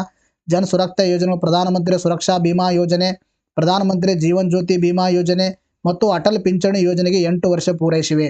ಆ ಸಂದರ್ಭದಲ್ಲಿ ಆ ಮ್ಯಾಗಝಿನಲ್ಲಿ ಮೇ ಮಂತ್ ಮ್ಯಾಗಝಿನ್ 2023 ಪಾರ್ಟ್ 1 ತೆಗೆದು ನೋಡಿ. ಕಾಣಿಸ್ತಾ ಇದೆನಾ ಇಲ್ಲಿ? ಪ್ರಧಾನಮಂತ್ರಿ ಸುರಕ್ಷಾ ಬಿಮಾ ಯೋಜನೆ, ಇದು ಡಿಸ್ಕಷನ್ ಮಾಡಿದ್ದೀವಿ. ಇದು ಒಂದು ವರ್ಷದ ಒಂದು ಅಪಘಾತ ವಿಮಾ ಯೋಜನೆ ಆಗಿದ್ದು ವರ್ಷದಿಂದ ವರ್ಷಕ್ಕೆ ನವೀಕರಿಸಬಹುದು. ಅಗತ್ಯ ಸಾವು ಅಥವಾ ಅಂಗವಿಕಲ ಕವರೇಜ್ ಮಾಡುತ್ತದೆ. ಉಳಿತಾಯ ಬ್ಯಾಂಕ್ ಅಥವಾ ಪೋಸ್ಟ್ ಆಫೀಸ್ ಖಾತೆ ಹೊಂದಿರುವ 18ರಿಂದ 70 ವರ್ಷ ವಯಸ್ಸಿನ ವ್ಯಕ್ತಿಗಳಿಗೆ ನೋಂದಣಿಯಾರರಾಗಿರ್ತಾರೆ. ಅರ್ಥ ಆಯ್ತಾ? ಆಮೇಲೆ ತದನಂತರದಲ್ಲಿ ನೆಕ್ಸ್ಟ್ ನೋಡಿ, ಪ್ರಧಾನಮಂತ್ರಿ ಜೀವನ್ ಜ್ಯೋತಿ ಬಿಮಾ ಯೋಜನೆ. ಅರ್ಥ ಆಯ್ತಾ? 1 ವರ್ಷದ ಜೀವ ವಿಮಾ ಯೋಜನೆ ಆಗಿದ್ದು ವರ್ಷದಿಂದ ವರ್ಷಕ್ಕೆ ನವೀಕರಿಸಬಹುದು. ಯಾವುದೇ ಕಾರಣದಿಂದ ಸಾವಿಗೆ ಕವರೇಜ್ ನೀಡುತ್ತದೆ. ಇದು 18ರಿಂದ 50. ವ್ಯತ್ಯಾಸ ಏನಿದಾವೆ ಎಲ್ಲ ಇದರಲ್ಲಿ ಕೊಟ್ಟಿದ್ದೀವಿ ನಾವು. ಆಯ್ತಾ? ಆಮೇಲೆ ನೆಕ್ಸ್ಟ್, ಇನ್ನ ಪ್ರಧಾನಮಂತ್ರಿ ಶ್ರಮ್ ಮನ್ಧನ್ ಯೋಜನೆ ಯಾರಿಗೆ ಸಂಬಂಧಿಸಿದೆ ಅಂತ ಡೈರೆಕ್ಟ್ ಪ್ರಶ್ನೆ ಕೇಳಿದೀವಿ ನಿಮಗೆ. ನಾಳೆ ಎಕ್ಸಾಮ್ ಅಂದ್ರೆ ಇವತ್ತಿನಂದು. ಅರ್ಥ ಆಯ್ತಾ? ಅಕ್ಟೋಬರಲ್ಲಿ ನೋಡಿ, ಅಕ್ಟೋಬರ್ ಅಂದರೆ 27ಕ್ಕೆ ಎಕ್ಸಾಮ್ ಇತ್ತು ನಿಮ್ಮದು. ಐ ಥಿಂಕ್ ಅಕ್ಟೋಬರ್ 24-25 ತಾರೀಕಿನ ವಿಡಿಯೋನ ತೆಗೆದು ನೋಡಿ. ಆ ಸಂದರ್ಭದಲ್ಲಿ ಡಿಸ್ಕಷನ್ ಮಾಡಿದ್ದೀನಿ ನಿಮ್ಮ ಅಸಂಘಟಿತ ಕಾರ್ಮಿಕರು ಅಂತಕ್ಕಂಥದ್ದು. ಕಾಣಿಸ್ತಾ ಇದೆನಾ? ಪ್ರೂಫ್ ಸಮೇತ ನೋಡಿ ಇಲ್ಲಿ. ಯಾವಾಗ ಅದನ್ನು ಅಂದರೆ ಈ ಶ್ರಮ್ ಒನ್ ಸ್ಟಾಪ್ ಸೊಲ್ಯೂಷನ್ಗೆ ಚಾಲನೆ ಯಾರು ನೀಡೋರು ನೋಡ್ರಿ, ಮನ್ಸುಖ್ ಮಾಂಡವ್ಯ ಅವರು. ಆ ಸಂದರ್ಭದಲ್ಲಿ ಇಲ್ಲಿ ಕಾಣಿಸ್ತಾ ಇದೆನಾ? ಪ್ರಧಾನಮಂತ್ರಿ ಶ್ರಮ್ ಮನ್ಧನ್ ಯೋಜನೆ ಅಂತಕ್ಕಂಥದ್ದು 2019 ಫೆಬ್ರವರಿಯಲ್ಲಿ ಸ್ಟಾರ್ಟ್ ಮಾಡಲಾಯಿತು. ಸಚಿವಾಲಯ ಕೊಟ್ಟಿದ್ದೀವಿ ನೋಡ್ರಿ. ಗುರಿ ಅಸಂಘಟಿತ ಕಾರ್ಮಿಕರಿಗೆ ಸಾಮಾಜಿಕ ಭದ್ರತೆಯನ್ನು ಒದಗಿಸುವುದು. ಈ ಕ್ವಶನ್ಗೂ ಕೂಡ 100% ಹೆಲ್ಪ್ ಆಗಿರ್ತಕ್ಕಂಥದ್ದು. ಇದರಿಂದ ಏನು ಗೊತ್ತಾಗ್ತಾ ಇದೆ? ನ್ಯೂಸಲ್ಲಿ ಇರ್ತಕ್ಕಂಥ ಯೋಜನೆಗಳನ್ನು ಕೂಡ ಕವರ್ ಆಗ್ತಾ ಇದ್ದಾವೆ. ನ್ಯೂಸಲ್ಲಿ ಇರ್ತಕ್ಕಂಥ ಸ್ಪೋರ್ಟ್ಸ್ಗಳನ್ನು ಕೂಡ ಕವರ್ ಆಗ್ತಾ ಇದ್ದಾವೆ. ನ್ಯೂಸಲ್ಲಿ ಇರ್ತಕ್ಕಂಥ ಒಂದು ಪ್ರಮುಖ ಒಂದು ಪ್ಲೇಸ್ಗಳು ಕೂಡ ಕವರ್ ಆಗ್ತಾ ಇದ್ದಾವೆ ಅಂತಕ್ಕಂಥದ್ದು ನಿಮಗೆ ಪ್ರೂಫ್ ಸಮೇತ ನಾನು ತೋರಿಸ್ತಾ ಇದ್ದೀನಿ. ಅರ್ಥ ಆಯ್ತಾ? ಯಾರು ವಿಡಿಯೋ ನೋಡಿದಿರಿ ಅವ್ರಿಗೆ ಎಸ್ ಅಂತೀರ. ಯಾರು ಹೊಸದಾಗಿದ್ರೆ ಅವ್ರಿಗೆ ಹೊಸದು ಅನಿಸ್ಬೋದು. ಯಾಕಂದ್ರೆ ನೀವು ಮ್ಯಾಗ್ಝಿನೇ ನೋಡಿಲ್ಲ, ನಮ್ಮ ವಿಡಿಯೋಗಳೆಲ್ಲ ನೋಡಿಲ್ಲ, ಹೊಸದಾಗಿ ಅನಿಸ್ಬೋದು. ಅದಕ್ಕೆ ನೀವು ನಿಮ್ಮ ಮ್ಯಾಗ್ಝಿನ್ಸ್ಗಳನ್ನು ತೆಗೆದು ನೋಡಿ, ಪ್ರೂಫ್ ನೋಡಿ, ಆಮೇಲೆ ಫಾಲೋ ಮಾಡಿ. ಅರ್ಥ ಆಯ್ತಾ? ನೋಡ್ರಿ, ನೆಕ್ಸ್ಟ್ ಪ್ರಶ್ನೆ ಅಂತ ಕೇಳಿದ್ರೆ ಅಂದ್ರೆ ಕೆಳಗಂಡ ಅಂತಾರಾಷ್ಟ್ರೀಯ ಸಂಸ್ಥೆಗಳು ಮತ್ತು ಕೇಂದ್ರ ಸ್ಥಳಗಳನ್ನ ಹೊಂದಿಸಿ ಅಂತ ಕೇಳಿದ್ದಾರೆ. ನೋಡ್ರಿ, ಇವನು ಕೂಡ ನ್ಯೂಸಲ್ಲಿ ಇರ್ತಕ್ಕಂಥವು ಎಲ್ಲವೂ. ಆಫ್ರಿಕನ್ ಯೂನಿಯನ್ ಯಾವಾಗಂದ್ರೆ G20 ಸೇರ್ಕೊಂಡಿದ್ದಾಗಿ ನ್ಯೂಸಲ್ಲಿ ಇತ್ತು. ಆಗ್ನೇಯ ಏಷ್ಯಾ ರಾಷ್ಟ್ರಗಳ ಸಂಘಟನೆ ಜಸ್ಟ್ ಅಕ್ಟೋಬರ್ ತಿಂಗಳಲ್ಲೇ ಮಾಡಿದ್ದೀನಿ ನಾನು. ಅರ್ಥ ಆಯ್ತಾ? ಏಷ್ಯನ್ ಈಸ್ಟ್ ಏಷ್ಯಾ ಸಮಿತು ಇವೆಲ್ಲ ಅಕ್ಟೋಬರ್ ತಿಂಗಳಲ್ಲಿ ಅಂದರೆ ಅಕ್ಟೋಬರ್ 20 22 3ಕ್ಕೂ ವಿಡಿಯೋ ಮಾಡಿದ್ದೀನಿ ನೋಡಿ, ಅದು ನ್ಯೂಸಲ್ಲಿದೆ. ಇನ್ನು ಇದು ನ್ಯಾಟೋ ಫಿನ್ಲ್ಯಾಂಡ್ ಸದಸ್ಯತ್ವ ಪಡ್ಕೊಂಡಿದ್ದು ಅದರಿಂದ ನ್ಯೂಸಲ್ಲಿತ್ತು. ಇದರ ಅಧ್ಯಕ್ಷತೆ ಆಯ್ಕೆಗಿದ್ರು ಅದರಿಂದ ನ್ಯೂಸಲ್ಲಿತ್ತು. ವಿಶ್ವ ವ್ಯಾಪಾರ ಸಂಘಟನೆ 13ನೇ ಮಂತ್ರಿಗಳ ಸಮ್ಮೇಳನ ಇತ್ತು, ಅದರಿಂದ ಇದು ನ್ಯೂಸಲ್ಲಿತ್ತು. ನ್ಯೂಸಲ್ಲಿರೋದೇ ಕೇಳಿದರೆ it is also current affairs linked question. ಇದಕ್ಕೂ ಕೂಡ 100% ಹೆಲ್ಪ್ ಆಗಿದೆ, ತೋರಿಸ್ತೀನಿ ನಿಮಗೆ. ಫಸ್ಟ್ ಏನಂದರೆ ಇಲ್ಲಿ ನ್ಯಾಟೋ ಅಂದರೆ ಬ್ರೆಜಿಲ್ ಆಗುತ್ತೆ, ಆಗ್ನೇಯ ಏಷ್ಯಾ ರಾಷ್ಟ್ರಗಳ ಸಂಘಟನೆ ಅಂದರೆ ಜಕಾರ್ತ ಆಗುತ್ತೆ, ವಿಶ್ವ ವ್ಯಾಪಾರ ಸಂಘಟನೆ ಅಂದರೆ ಜಿನೆವಾ ಆಗುತ್ತೆ, ಆಫ್ರಿಕನ್ ಯೂನಿಯನ್ ಅಂದರೆ ಅಡಿಸ್ ಅಬಾಬ್ ಆಗುತ್ತೆ. ತೋರಿಸ್ತಾ ಇದೆ ನೋಡಿ ಪ್ರೂಫ್. ಇಲ್ಲಿ ಪ್ರೂಫ್ ಬೇಕಂದ್ರೆ ಜೂನ್ ಮಂತ್ ಮ್ಯಾಗಜಿನ್ 2024 ನ್ಯಾಟೋದ ನೂತನ ಕಾರ್ಯದರ್ಶಿಯಾಗಿ ಮಾರ್ಕ್ ರುಟ್ಟೆ ನೇಮಕ ಅಂತ ಆ ಸಂದರ್ಭದಲ್ಲಿ ಡಿಸ್ಕಷನ್ ಮಾಡಿದೀವಿ. ಇದರ ಒಂದು ಕೇಂದ್ರ ಕಚೇರಿ ಎಲ್ಲಿ ಕಂಡು ಬರುತ್ತೆ ಅಂತಕ್ಕಂಥದ್ದು ಅರ್ಥ ಆಯ್ತಾ. ಒಪ್ಪಂದಕ್ಕೆ ಸಹಿ ಹಾಕಲಾಯಿತು. ಇದರ ಪ್ರಧಾನ ಕಚೇರಿ ಬ್ರೆಜಿಲ್ ಬೆಲ್ಜಿಯಂ ಕಾಣಿಸ್ತಾ ಇದೆನಾ, ಬ್ರೆಜಿಲ್ ಬೆಲ್ಜಿಯಂ. ನಿಮಗೆ ಪ್ರೂಫ್ ಬೇಕಂದ್ರೆ ಜೂನ್ ಮಂತ್ ಮ್ಯಾಗಜಿನ್ 2024 ತೆಗೆದು ನೋಡಿ ಆಯ್ತಾ. ಮೊದಲನೇದು ಒಂದು ಕವರ್ ಆಗಿದೆ. ನೆಕ್ಸ್ಟ್ ಆಸಿಯನ್ ಫ್ಯೂಚರ್ ಫೋರಮ್ ಅಂತ ನಾವು ಏಪ್ರಿಲ್ ಮಂತ್ ಮ್ಯಾಗಜಿನ್ 2024 ಕೂಡ ಕವರ್ ಮಾಡಿದೀವಿ. ಇನ್ನು ಅಕ್ಟೋಬರ್ ತಿಂಗಳು ನೀವು ಐ ಥಿಂಕ್ 22, 23 ವಿಡಿಯೋನ ನೋಡಿ ಅರ್ಥ ಆಯ್ತಾ. ಅಕ್ಟೋಬರ್ ತಿಂಗಳಲ್ಲೇ ಕವರ್ ಮಾಡಿದೀವಿ ನಾವು. ಕಾಣಿಸ್ತಾ ಇದೆನಾ. ಅದಿಲ್ಲ ಅಂದ್ರೆ ನೀವು ಏಪ್ರಿಲ್ ಮಂತ್ ಯಾರು ಓದಿರ್ತಾರ ಕಾಣಿಸ್ತಾ ಇದೆನಾ, association of south east Asian nations ASEANs. ಇದರ ಕೇಂದ್ರ ಕಚೇರಿ ಎಲ್ಲಿದೆ, ಇದರ ಸಂಸ್ಥಾಪಕ ರಾಷ್ಟ್ರಗಳು ಅಂತಕ್ಕಂಥ ಕೊಟ್ಟಿದ್ದೀವಿ. ಕೇಂದ್ರ ಕಚೇರಿ ಎಲ್ಲಿದೆ ಕಾಣಿಸ್ತಾ ಇದೆನಾ, ಜಕಾರ್ತ್ ಕೊಟ್ಟಿದ್ದೀವಿ ಆಯ್ತಾ. ಇದು ಕೂಡ ಏನಾಗಿದೆ ಕವರ್ ಆಗಿರ್ತಕ್ಕಂಥದ್ದು. ನೆಕ್ಸ್ಟ್ ಇನ್ನು ಮಾರ್ಚ್ ಮಂತ್ ಮ್ಯಾಗಜಿನ್ 2024 ತೆಗೆದು ನೋಡಿ, ವಿಶ್ವ ವ್ಯಾಪಾರ ಸಂಘಟನೆ 13ನೇ ಮಂತ್ರಿಗಳ ಸಮ್ಮೇಳನ. ಆ ಸಂದರ್ಭದಲ್ಲಿ ಇದರ ಕೇಂದ್ರ ಕಚೇರಿ ಎಲ್ಲಿದೆ ಅಂತಕ್ಕಂಥದ್ದು ಕೂಡ ಕೊಟ್ಟಿದ್ದೀವಿ ನಾವು. ವಿಶ್ವ ವ್ಯಾಪಾರ ಸಂಘಟನೆ ಬಗ್ಗೆ ಕೊಟ್ಟಿದ್ದೀವಿ. ಇದರ ಕೇಂದ್ರ ಕಚೇರಿ ಜಿನೇವಾದಲ್ಲಿದೆ. ನಾನು ಇದನ್ನ ಸ್ನಿಪೆಟ್ ತಗೊಂಡಿದ್ದೀನಿ, ನಿಮ್ಗೆ ಕರೆಕ್ಟಾಗಿ ಕಾಣಿಸ್ತಾ ಇರ್ಬೋದು, ಮ್ಯಾಗಜಿನ್ ಅಲ್ಲಿ ಕ್ಲಿಯರ್ ಆಗಿದೆ ನೋಡಿ. ಪ್ರೂಫ್ ಬೇಕಂದ್ರೆ ಮಾರ್ಚ್ ಮಂತ್ ಮ್ಯಾಗಜಿನ್ 2024 ನೋಡಿ. ಇನ್ನು ತದನಂತರದಲ್ಲಿ ನಿಮಗೆ ಆಫ್ರಿಕನ್ ಯೂನಿಯನ್ ಬಗ್ಗೆ ಎಲ್ಲಿ ಮಾಡಿದೆ ಅಂದ್ರೆ ಸೆಪ್ಟೆಂಬರ್ ಮಂತ್ ಮ್ಯಾಗಜಿನ್ 2023 G20ಗೆ ಆಫ್ರಿಕನ್ ಯೂನಿಯನ್ ಸೇರಿದಾಗ ನಾನು ಅವಾಗ ಡಿಸ್ಕಷನ್ ಮಾಡಿದ್ದೆ ಅರ್ಥ ಆಯ್ತಾ. ಇಲ್ಲಿ ಕಾಣಿಸ್ತಾ ಇದೆನಾ, ಇದರ ಕೇಂದ್ರ ಕಚೇರಿ ಅಡಿಯಾಸ್ ಅಬಾಬ್ ಇಥೋಪಿಯಾ. ಇದು ಎಕ್ಸಾಮ್ ಅಲ್ಲಿ ಬಂದಿರತಕ್ಕಂಥದ್ದು. ಇದಕ್ಕೂ ಕೂಡ 100% ಏನಾಗಿದೆ ಹೆಲ್ಪ್ ಆಗಿರ್ತಕ್ಕಂಥದ್ದು. ನೋಡಿ ಒಂದು ಕ್ವಶನ್ ನೀವು ಅಟೆಂಡ್ ಮಾಡಬೇಕಾದ್ರೆ 4 ಗೊತ್ತಿರಬೇಕು ಅರ್ಥ ಆಯ್ತಾ. ನೀವು ಡೈಲಿ ಕ್ಲಾಸ್ ಕೇಳಿದ್ರೆ ಡೈಲಿ ಕಂಟಿನ್ಯೂಸ್ ಕರೆಂಟ್ ಅಫೇರ್ಸ್ ಓದ್ರಿ, ಇವೆಲ್ಲ ಮಾತ್ರ ಅಟೆಂಡ್ ಮಾಡೋಕ್ಕಾಗತ್ತೆ, ಇಲ್ಲಾಂದ್ರೆ ಏನೂ ಮಾಡೋಕ್ಕಾಗಲ್ಲ ಅರ್ಥ ಆಯ್ತಾ. ನೋಡಿ ನೆಕ್ಸ್ಟ್ ಪ್ರಶ್ನೆ ಕೇಳಿದ್ರೆ, ಭಾರತದಲ್ಲಿ ಗಾಂಧೀಜಿಯವರು ಆರಂಭಿಕ ಹೋರಾಟಗಳಿಗೆ ಸಂಬಂಧಿಸಿದ ಈ ಕೆಳಗಿನ ಜೋಡಿಗಳನ್ನು ಪರಿಗಣಿಸಿ. It is also tough. ನಾನು ಯಾಕೆ ಟಫ್ ಅಂತಿದ್ರೆ, ಯಾರು ಕಂಟಿನ್ಯೂಸ್ ನೀವು ಹಿಸ್ಟ್ರಿ ಓದಿರ್ತೀರ ಅವ್ರಿಗೆ ಮಾತ್ರ ಇದು ಅಟೆಂಡ್ ಮಾಡ್ತೀರಾ ಅರ್ಥ ಆಯ್ತಾ. ಇದಕ್ಕೆ ನೋಡ್ರಿ ಮೊದಲನೇದು ಮಾತ್ರ ಸರಿಯಾಗಿದೆ, 2 ಉಲ್ಟಂ ಪಲ್ಟ ಕೊಟ್ಟಿದ್ದಾರೆ. ಇದು ಯಾವಾಗ ಡಿಸ್ಕಷನ್ ಮಾಡಿದೆ ಅಂದ್ರೆ ಅಕ್ಟೋಬರ್ 2 ಗಾಂಧಿ ಜಯಂತಿದಂದು 2024 ಡಿಸ್ಕಷನ್ ಮಾಡಿದೀವಿ. ಅಕ್ಟೋಬರ್ ಮಂತ್ ಮ್ಯಾಗಜಿನ್ ಇನ್ನೂ ನಾವು ಕೊಟ್ಟಿಲ್ಲ. ಅಕ್ಟೋಬರ್ 2ನೇ ತಾರೀಕಿನ ವಿಡಿಯೋನ ನೋಡಿ. ಅಕ್ಟೋಬರ್ ಗಾಂಧಿ ಜಯಂತಿ ನಾನು ಡಿಸ್ಕಷನ್ ಮಾಡಿದ್ದೀನಿ. ಇಲ್ಲ ಅಂದ್ರೆ 2023ನೇ ಸಾಲಿನ ಅಕ್ಟೋಬರ್ ಮಂತ್ ಮ್ಯಾಗಜಿನ್ 2023 ತೆಗೆದು ನೋಡಿ. ಕೈಗೊಂಡ ಪ್ರಮುಖ ಚಳವಳಿಗಳು ಅಂತಕ್ಕಂಥದ್ದು ಗಾಂಧಿ ಜಯಂತಿ ಸಂದರ್ಭದಲ್ಲಿ ಡಿಸ್ಕಷನ್ ಮಾಡಿದ್ದೀನಿ. ಕಾಣಿಸ್ತಾ ಇದೆನಾ, ಚಂಪಾರಣ ಸತ್ಯಾಗ್ರಹ 1917 ಮೊದಲ ಕಾನೂನುಭಂಗ ಚಳವಳಿಯಾಗಿದೆ. ರೈಟು ಹಂಗೆ ಕೊಟ್ಟಿದ್ದಾರೆ ಸೇಮ್ ಅರ್ಥ ಆಯ್ತಾ. ಇನ್ನು ತದನಂತರ ಏನದು ಅಹಮದಾಬಾದ್ ಸತ್ಯಾಗ್ರಹ 1918 ಮೊದಲ ಉಪವಾಸ ಸತ್ಯಾಗ್ರಹ. ಅಹಮದಾಬಾದ್ ಅಂತಕ್ಕಂಥ ಮೊದಲ ಉಪವಾಸ, ಬಟ್ ಅವ್ರೇನು ಕೊಟ್ಟಿದ್ದಾರೆ ಪ್ರಥಮ ಅಸಹಕಾರ ಅಂತ ಕೊಟ್ಟಿದ್ದಾರೆ. 2 ಉಲ್ಟಾ ಕೊಟ್ಟಿದ್ದಾರೆ ಅರ್ಥ ಆಯ್ತಾ. ಇನ್ನು ತದರ ಖೇಡಾ ಸತ್ಯಾಗ್ರಹ ಮೊದಲ ಅಸಹಕಾರ ಚಳವಳಿ ಆಗಿರ್ತಕ್ಕಂಥದ್ದು. ಸೇಮ್ ಹಂಗೆ ಕೇಳಿದರೆ ಅಲ್ಲಿ ಕೂಡ ಹಂಗೆ ಪ್ರಶ್ನೆಯನ್ನು ಕೇಳಿದರೆ 100% ಹೆಲ್ಪ್ ಆಗಿರ್ತಕ್ಕಂಥದ್ದು. ಗಾಂಧಿ ಜಯಂತಿ ಸಂದರ್ಭದಲ್ಲಿ ಇದನ್ನು ನಾನು ಅಕ್ಟೋಬರ್ ತಿಂಗಳಲ್ಲಿ 2024 ಕೂಡ ಡಿಸ್ಕಷನ್ ಮಾಡಿದ್ದೀನಿ. ಮತ್ತು ಅಕ್ಟೋಬರ್ ಮಂತ್ ಮ್ಯಾಗಜಿನ್ 2023 ಕೂಡ ತೆಗೆದು ನೋಡಿ, ಅದರಲ್ಲಿದೆ. ಇದನ್ನು ಕೂಡ ಟಫ್, ಇದಕ್ಕೂ ಕೂಡ 100% ಹೆಲ್ಪ್ ಆಗಿದೆ. ಇನ್ನು ನೆಕ್ಸ್ಟ್ ಅನುರಾ ಕುಮಾರ್ ದಿಸ್ನಾಯಕ್ ಅವರು ಪ್ರಸ್ತುತ ಶ್ರೀಲಂಕಾದ ಅಧ್ಯಕ್ಷರಾಗಿ ಅವರು ಯಾವ ಕೆಳಗಿನ ರಾಜಕೀಯ ಪಕ್ಷಕ್ಕೆ ಸೇರಿದವರಾಗಿದ್ದಾರೆ. It is also tough question ಅದಾಯ್ತಾ. ಯಾವ ಪಕ್ಷ ಅಂತ ಯಾರು ನೆನಪಲ್ಲಿ ಇಟ್ಕೊಳ್ಳಲ್ಲ, ಬಟ್ ಎಕ್ಸಾಮ್ ಅಲ್ಲಿ ಕೇಳಿದರೆ ಟಫ್. ಇದಕ್ಕೆ ಸರಿಯಾಗಿರ್ತಕ್ಕಂಥ ಉತ್ತರ ಜನತಾ ವಿಮುಕ್ತಿ ಪೆರಮಾನ್, ಇದಕ್ಕೆ ಸರಿಯಾಗಿರ್ತಕ್ಕಂಥದ್ದು. ನೋಡ್ರಿ ನಿಮಗೆ ಪ್ರೂಫ್ ತೋರಿಸ್ತಾ ಇದ್ದೀನಿ. ಪ್ರೂಫ್ ಬೇಕಂದ್ರೆ ಸೆಪ್ಟೆಂಬರ್ ವಿಡಿಯೋ 23, 24, 25, 26 ಒಟ್ಟಿಗೆ ಮಾಡಿದೀವಿ ನಾವು. ಸೆಪ್ಟೆಂಬರ್ 23, 24, 25, 26 ಅದನ್ನು ತೆಗೆದು ನೋಡಿ. ಲಂಕಾಗೆ 9ನೇ ಅಧ್ಯಕ್ಷರಾಗಿ ಅನುರಾ ಪ್ರಮಾಣ ವಚನ ಅಂತಕ್ಕಂಥದ್ದು. ಶ್ರೀಲಂಕಾದ 9ನೇ ಅಧ್ಯಕ್ಷರಾಗಿ ಆಯ್ಕೆಯಾದ ಎಡಪಂಥೀಯ ನಾಯಕ ಜನತಾ ವಿಮುಕ್ತಿ ಪೆರಮುನ್ನ. ಕಾಣಿಸ್ತಾ ಇದೆನಾ, ಇದಕ್ಕೂ ಕೂಡ 100% ಏನಾಗಿದೆ ಹೆಲ್ಪ್ ಆಗಿರ್ತಕ್ಕಂಥದ್ದು. ಕ್ಲಾಸಲ್ಲಿ ನಾನು ನಿಮಗೆ ಇದನ್ನು ಮಾಡಿದ್ದೀನಿ ಅರ್ಥ ಆಯ್ತಾ. ಸೆಪ್ಟೆಂಬರ್ ಮಂತ್ ಮ್ಯಾಗಜಿನ್ ಕೂಡ ತೆಗೆದು ನೋಡಿ. ಇನ್ನು ನೆಕ್ಸ್ಟ್ ಎತ್ತಿನಹೊಳೆ ಸಮಗ್ರ ಕುಡಿಯುವ ನೀರು ಯೋಜನೆ ಡ್ಯಾಶ್ದ ಒಂದು ಪ್ರಮುಖ ಯೋಜನೆಯಾಗಿದೆ ಅರ್ಥ ಆಯ್ತಾ. ಇದು ಸ್ವಲ್ಪ ನನಗೆ ಡೌಟ್ ಇರ್ತಕ್ಕಂಥದ್ದು, ಬಟ್ ನಾವು ಮ್ಯಾಗಜಿನಲ್ಲಿ ಯಾವ ಥರ ಕವರ್ ಮಾಡಿದೀವಿ ಅಂತಕ್ಕಂಥದ್ದು ನಾನು ನಿಮಗೆ ಗೆಸ್ ಮುಖಾಂತರ ಹೇಳ್ತಾ ಇದ್ದೀನಿ. ಕಾವೇರಿ ನೀರಾವರಿ ನಿಗಮ ಇದಕ್ಕೆ ಸರಿ ಆಗಬಹುದು.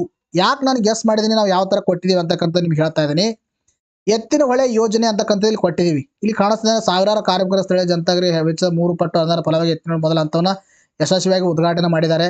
ಮುಖ್ಯಮಂತ್ರಿ ಸಿದ್ದರಾಮಯ್ಯ ಅವರಿಂದ ಶಂಕುಸ್ಥಾಪನೆ ಎತ್ತಿನ ಯೋಜನೆ ಅವರಿಂದಲೇ ಉದ್ಘಾಟನೆ ಆಯಿತು. ಪಶ್ಚಿಮ ಘಟ್ಟ ಹರಿಯುವ ಎತ್ತಿನ ಹೊಳೆ, ಕಾಡುಮನೆ ಹೊಳೆ ಹೊರ ಎಲ್ಲ ನೀರಿನಲ್ಲಿ ಇವತ್ತು. ಆಮೇಲೆ ಅಕ್ಟೋಬರ್ ಜಿಲ್ಲೆಗಳ ತಾಲೂಕಿನ ಇದು ಜಸ್ಟ್ ವೇಟ್ ಮಾಡಿ. ಎತ್ತಿನ ಹೊಳೆ ಯೋಜನೆ ಅಥವಾ ನೇತ್ರಾವತಿ ಕಾಣಿಸ್ತಾನೆ. ಎತ್ತಿನ ಹೊಳೆ ಯೋಜನೆಯ ಅಥವಾ ನೇತ್ರಾವತಿ ನದಿ ನೀರು ತಿರುವು ಯೋಜನೆ ಒಂದು ಡಾಕ್ಟರ್ GS ಪರಮಶಿವಯ್ಯ ನೇತೃತ್ವದ ಸಮಿತಿ ಸಲ್ಲಿಸಿದ ವರದಿ ಆಧರಿಸಿದೆ. ಇಲ್ಲಿ ಎತ್ತಿನ ಹೊಳೆ ಯೋಜನೆ ಅಂದ್ರೂ ಒಂದೇ, ನೇತ್ರಾವತಿ ನದಿ ನೀರು ತಿರುವು ಯೋಜನೆ ಅಂದ್ರೂ ಒಂದೇ. ಅಂದ್ರೆ ನೇತ್ರಾವತಿ ಬರ್ತಂದ್ರೆ ಇದು ಐ ಥಿಂಕ್ ಕಾವೇರಿ ಆಗ್ಬೋದು ಅಂತಕ್ಕಂಥದ್ದು ನಂದು. ಬಟ್ ನೇತ್ರಾವತಿ ನದಿ ಇದೆ ಅಂತ ನಿಮಗೆ ಇದನ್ನ ಆನ್ಸರ್ನ ಕೊಟ್ಟಿದ್ದೀನಿ. ಬಟ್ ನೀವು ಇದನ್ನ ವೆರಿಫೈ ಮಾಡ್ಕೊರಿ. ಬಟ್ ಎತ್ತಿನ ಹೊಳೆ ಬಗ್ಗೆ ನಾವು ಸಂಪೂರ್ಣವಾಗಿ ನಿಮ್ಗೆ ಕೊಟ್ಟಿದ್ದೀವಿ. ಸೆಪ್ಟೆಂಬರ್ ಮಂತ್ ಮ್ಯಾಗ್ಝಿನ್ 2024 100% ನಿಮ್ಗೆ ಹೆಲ್ಪ್ ಆಗಲಿಲ್ಲ ಅಂದ್ರೂ ಕೂಡ ಒಂದು 50% ಆದರೂ ಈ ಕ್ವಶನ್ಗೆ ಏನಾಗಿದೆ ಹೆಲ್ಪ್ ಆಗಿರ್ತಕ್ಕಂಥದ್ದು. ನೋಡಿ ನೆಕ್ಸ್ಟ್ ಪ್ರಶ್ನೆ ಕೇಳಿದರೆ, ಸ್ವತಂತ್ರ ಭಾರತದಲ್ಲಿ ಏಕರೂಪ ನಾಗರಿಕ ಸಂಹಿತೆಯನ್ನು ಅನುಷ್ಠಾನಗೊಳಿಸಿದ ಭಾರತ ಪ್ರಥಮ ರಾಜ್ಯ ಯಾವುದು ಅಂತ ಕೇಳಿದರೆ ಅದಕ್ಕೆ ಸರಿಯಾಗಿರ್ತಕ್ಕಂಥ Uttarakhand is the right answer. ನಾವು ಯಾವ ಥರ ಪ್ರಶ್ನೆ ಕೇಳಿದೆ ನೋಡಿ, ಸೇಮ್ ಕ್ವಶನ್ ಕೇಳಿದ್ದೀವಿ. ನಾನು ಕೆಲವೊಂದು ಅಲ್ಲಿ ನನಗೆ ಸಿಕ್ಕೋದು ಮಾತ್ರ ಹಾಕಿದ್ದೀನಿ, ಸುಮಾರು ಡೈರೆಕ್ಟ್ ಪ್ರಶ್ನೆ ಬಂದಿದ್ದಾವೆ. ಏಕರೂಪ ನಾಗರಿಕ ಸಂಹಿತೆ ಜಾರಿಗೆ ತಂದ ಸ್ವತಂತ್ರ ಭಾರತ ಮೊದಲ ರಾಜ್ಯ ಯಾವುದು? ನಾವು ಮ್ಯಾಗ್ಝಿನಲ್ಲಿ ಕೊಟ್ಟಿರ್ತಕ್ಕಂಥದ್ದು ಸೇಮ್ ಕ್ವಶನ್.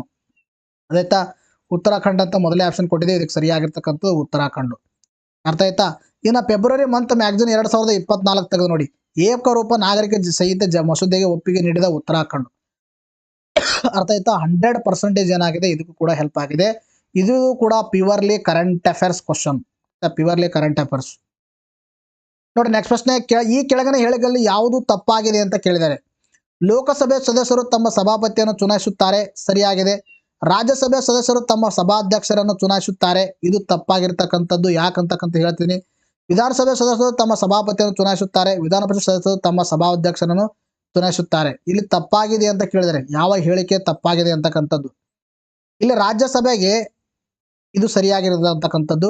ಇನ್ನು ವಿಧಾನಸಭೆ ಪರಿಷತ್ ಸದಸ್ಯರು ತಮ್ಮ ಸಭಾಧ್ಯಕ್ಷರನ್ನು ಚುನಾಯಿಸುತ್ತಾರೆ.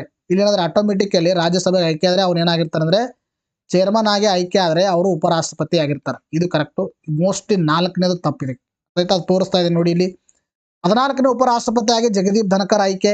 ಆ ಸಂದರ್ಭದಲ್ಲಿ ನಾನು ಡಿಸ್ಕಷನ್ ಮಾಡಿದ್ದೀನಿ. ಜಗದೀಪ್ ಧನಕರ್ 14ನೇ ರಾಷ್ಟ್ರಪತಿ ಆದಕರ ಉಪರಾಷ್ಟ್ರಪತಿ ಹುದ್ದೆಗೇರಿದ ಜಾಡ್ ಸಮುದಾಯದ ಮೊದಲದವರು ಅಂತಕ್ಕಂಥದ್ದು. ಆ ಎಲ್ಲವನ್ನ ಡಿಸ್ಕಷನ್ ಮಾಡಿದ್ದೀನಿ, ತೋರಿಸ್ತಾ ಇದ್ದೀನಿ. 2ನೇ ಅತ್ಯುನ್ನತ ಹುದ್ದೆ ಆಗಿದೆ. ಆಮೇಲೆ 64ನೇ ವಿದ್ಯಾನ ಉಪರಾಷ್ಟ್ರಗಳು ರಾಜ್ಯಸಭೆ ಪದನಿಮಿತ್ತ ಅಧ್ಯಕ್ಷರಾಗಿರ್ತಾರೆ. ಅರ್ಥ ಆಯ್ತಾ? ಪದನಿಮಿತ್ತ ಡೈರೆಕ್ಟ್ ಆಗಿಬಿಟ್ಟಿರ್ತಾರ. ಅರ್ಥ ಆಯ್ತಾ? ಇದು ಏನಂದ್ರೆ 100% ಹೆಲ್ಪ್ ಆಗಿರ್ತಕ್ಕಂಥದ್ದು. ನೋಡಿ, ಇದು ನಿಮಗೇನು ಕೇಳಿದ್ರೆ ಈ ಕ್ವಶನ್ ಇದು ಇಲ್ಲಿ ತಪ್ಪಾಗಿರ್ತಕ್ಕಂಥದ್ದು. ಅರ್ಥ ಆಯ್ತಾ? ಇದು ಏನಂದ್ರೆ ಇದಕ್ಕೆ 100% ಹೆಲ್ಪ್ ಆಗಿದೆ ಈ ಸ್ಟೇಟ್ಮೆಂಟ್. ಇನ್ನು ನೆಕ್ಸ್ಟ್ ಏನಂದ್ರೆ ಜೂನ್ ಮಂತ್ ಮ್ಯಾಗ್ಝಿನ್ 2024 18ನೇ ಲೋಕಸಭಾ ಸ್ಪೀಕರ್ ಆಗಿ ಓಂ ಬಿರ್ಲಾ ಆಯ್ಕೆ ಅಂತ ಕೊಟ್ಟಿದ್ದಾರೆ. ಅರ್ಥ ಆಯ್ತಾ? 18ನೇ ಸ್ಪೀಕರ್ ಆಗಿ ಓಂ ಬಿರ್ಲಾ ಆಯ್ಕೆ ಅಂತ ಇಲ್ಲಿ ಏನು ಕೊಟ್ಟಿದ್ದಾರೆ. ಸೊ ಇದಕ್ಕೆ ಸರಿಯಾಗಿರ್ತಕ್ಕಂಥದ್ದು ಇಲ್ಲಿ ನಿಮಗೆ ಯಾಕೆ ನಾನು ಇದನ್ನು ಕೊಟ್ಟಿದ್ದೇನೆ ಅಂದರೆ, ಸ್ಪೀಕರ್ ಆಯ್ಕೆ ಆದಕ್ರೆ ಯಾವಾಗ ಒಂದು ನೂತನ ಸ್ಪೀಕರ್ ಆಗಿ ಆಯ್ಕೆ ಆದರೂ ಆ ಸಂದರ್ಭದಲ್ಲಿ ಡಿಸ್ಕಷನ್ ಮಾಡಿದ್ದೀನಿ. ಜೂನ್ ಮಂತ್ ಮ್ಯಾಗ್ಝಿನ್ 2024 ಇಲ್ಲಿ ನೋಡ್ರಿ, ಇಲ್ಲೆಲ್ಲ ಕೊಟ್ಟಿದ್ದೀವಿ. 5 ದಶಕದ ಬಳಿಕ ಸಭಾಧ್ಯಕ್ಷ ಸ್ಥಾನ ನಡೆದ ಚುನಾವಣೆಯಲ್ಲಿ ಪ್ರತಿಪಕ್ಷದ ಮೈತ್ರಿ ಕೂಡ INDI ಕಾಣಿಸ್ತಾ ಇದೆನಾ?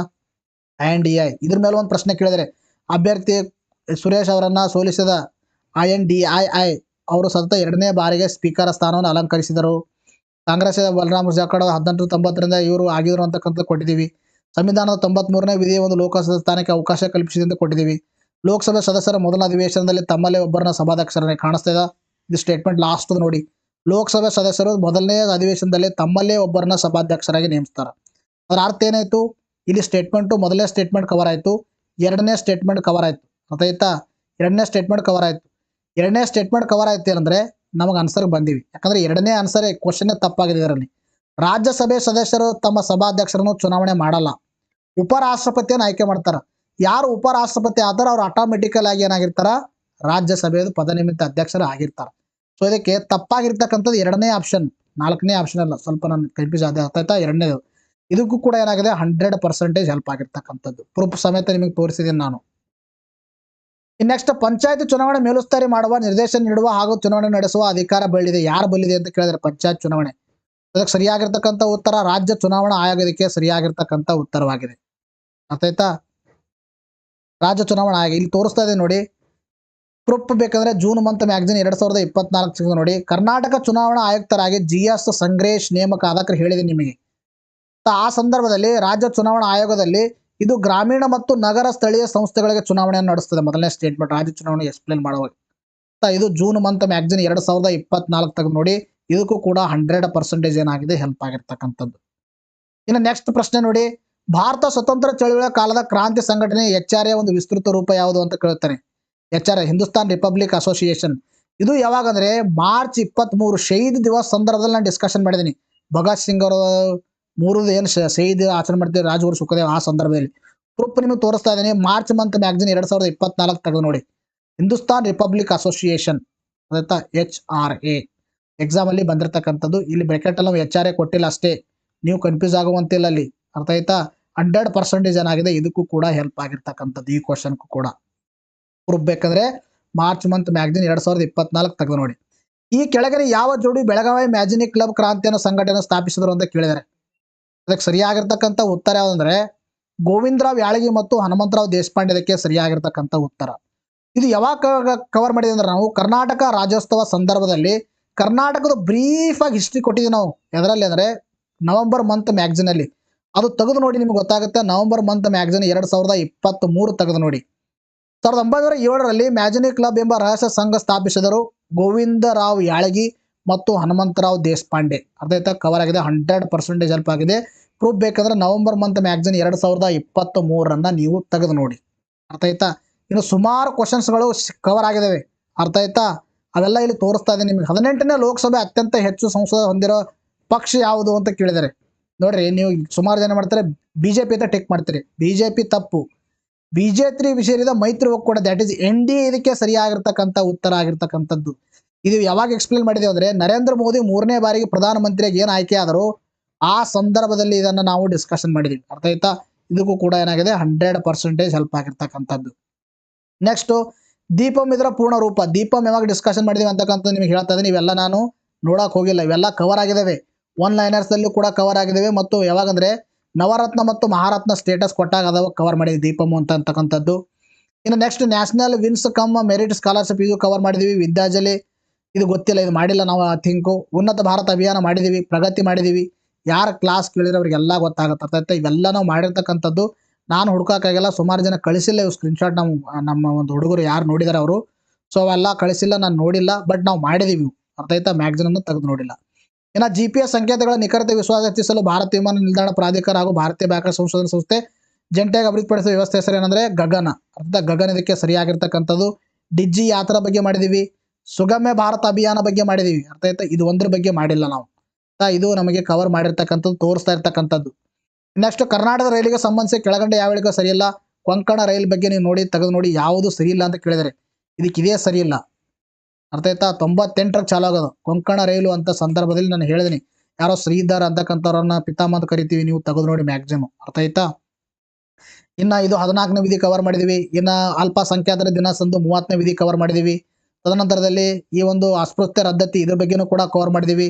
ಇನ್ನು ಭಾರತ ರತ್ನ, ಭಾರತ ಇವು ಕೊಡ್ತಾರೆ ನೋಡ್ರಿ, ಪದ್ಮಶ್ರೀ, ಪದ್ಮಭೂಷಣ ಆ ಸಂದರ್ಭದಲ್ಲಿ 18ನೇದು ಕೊಟ್ಟ ಬಿರುದುಗಳ ರದ್ದತಿ, ಅವಾಗ ಇದನ್ನು ಕೂಡ ಕವರ್ ಮಾಡಿದೀವಿ, ಕವರ್ ಆಗಿರ್ತಕ್ಕಂಥದ್ದು.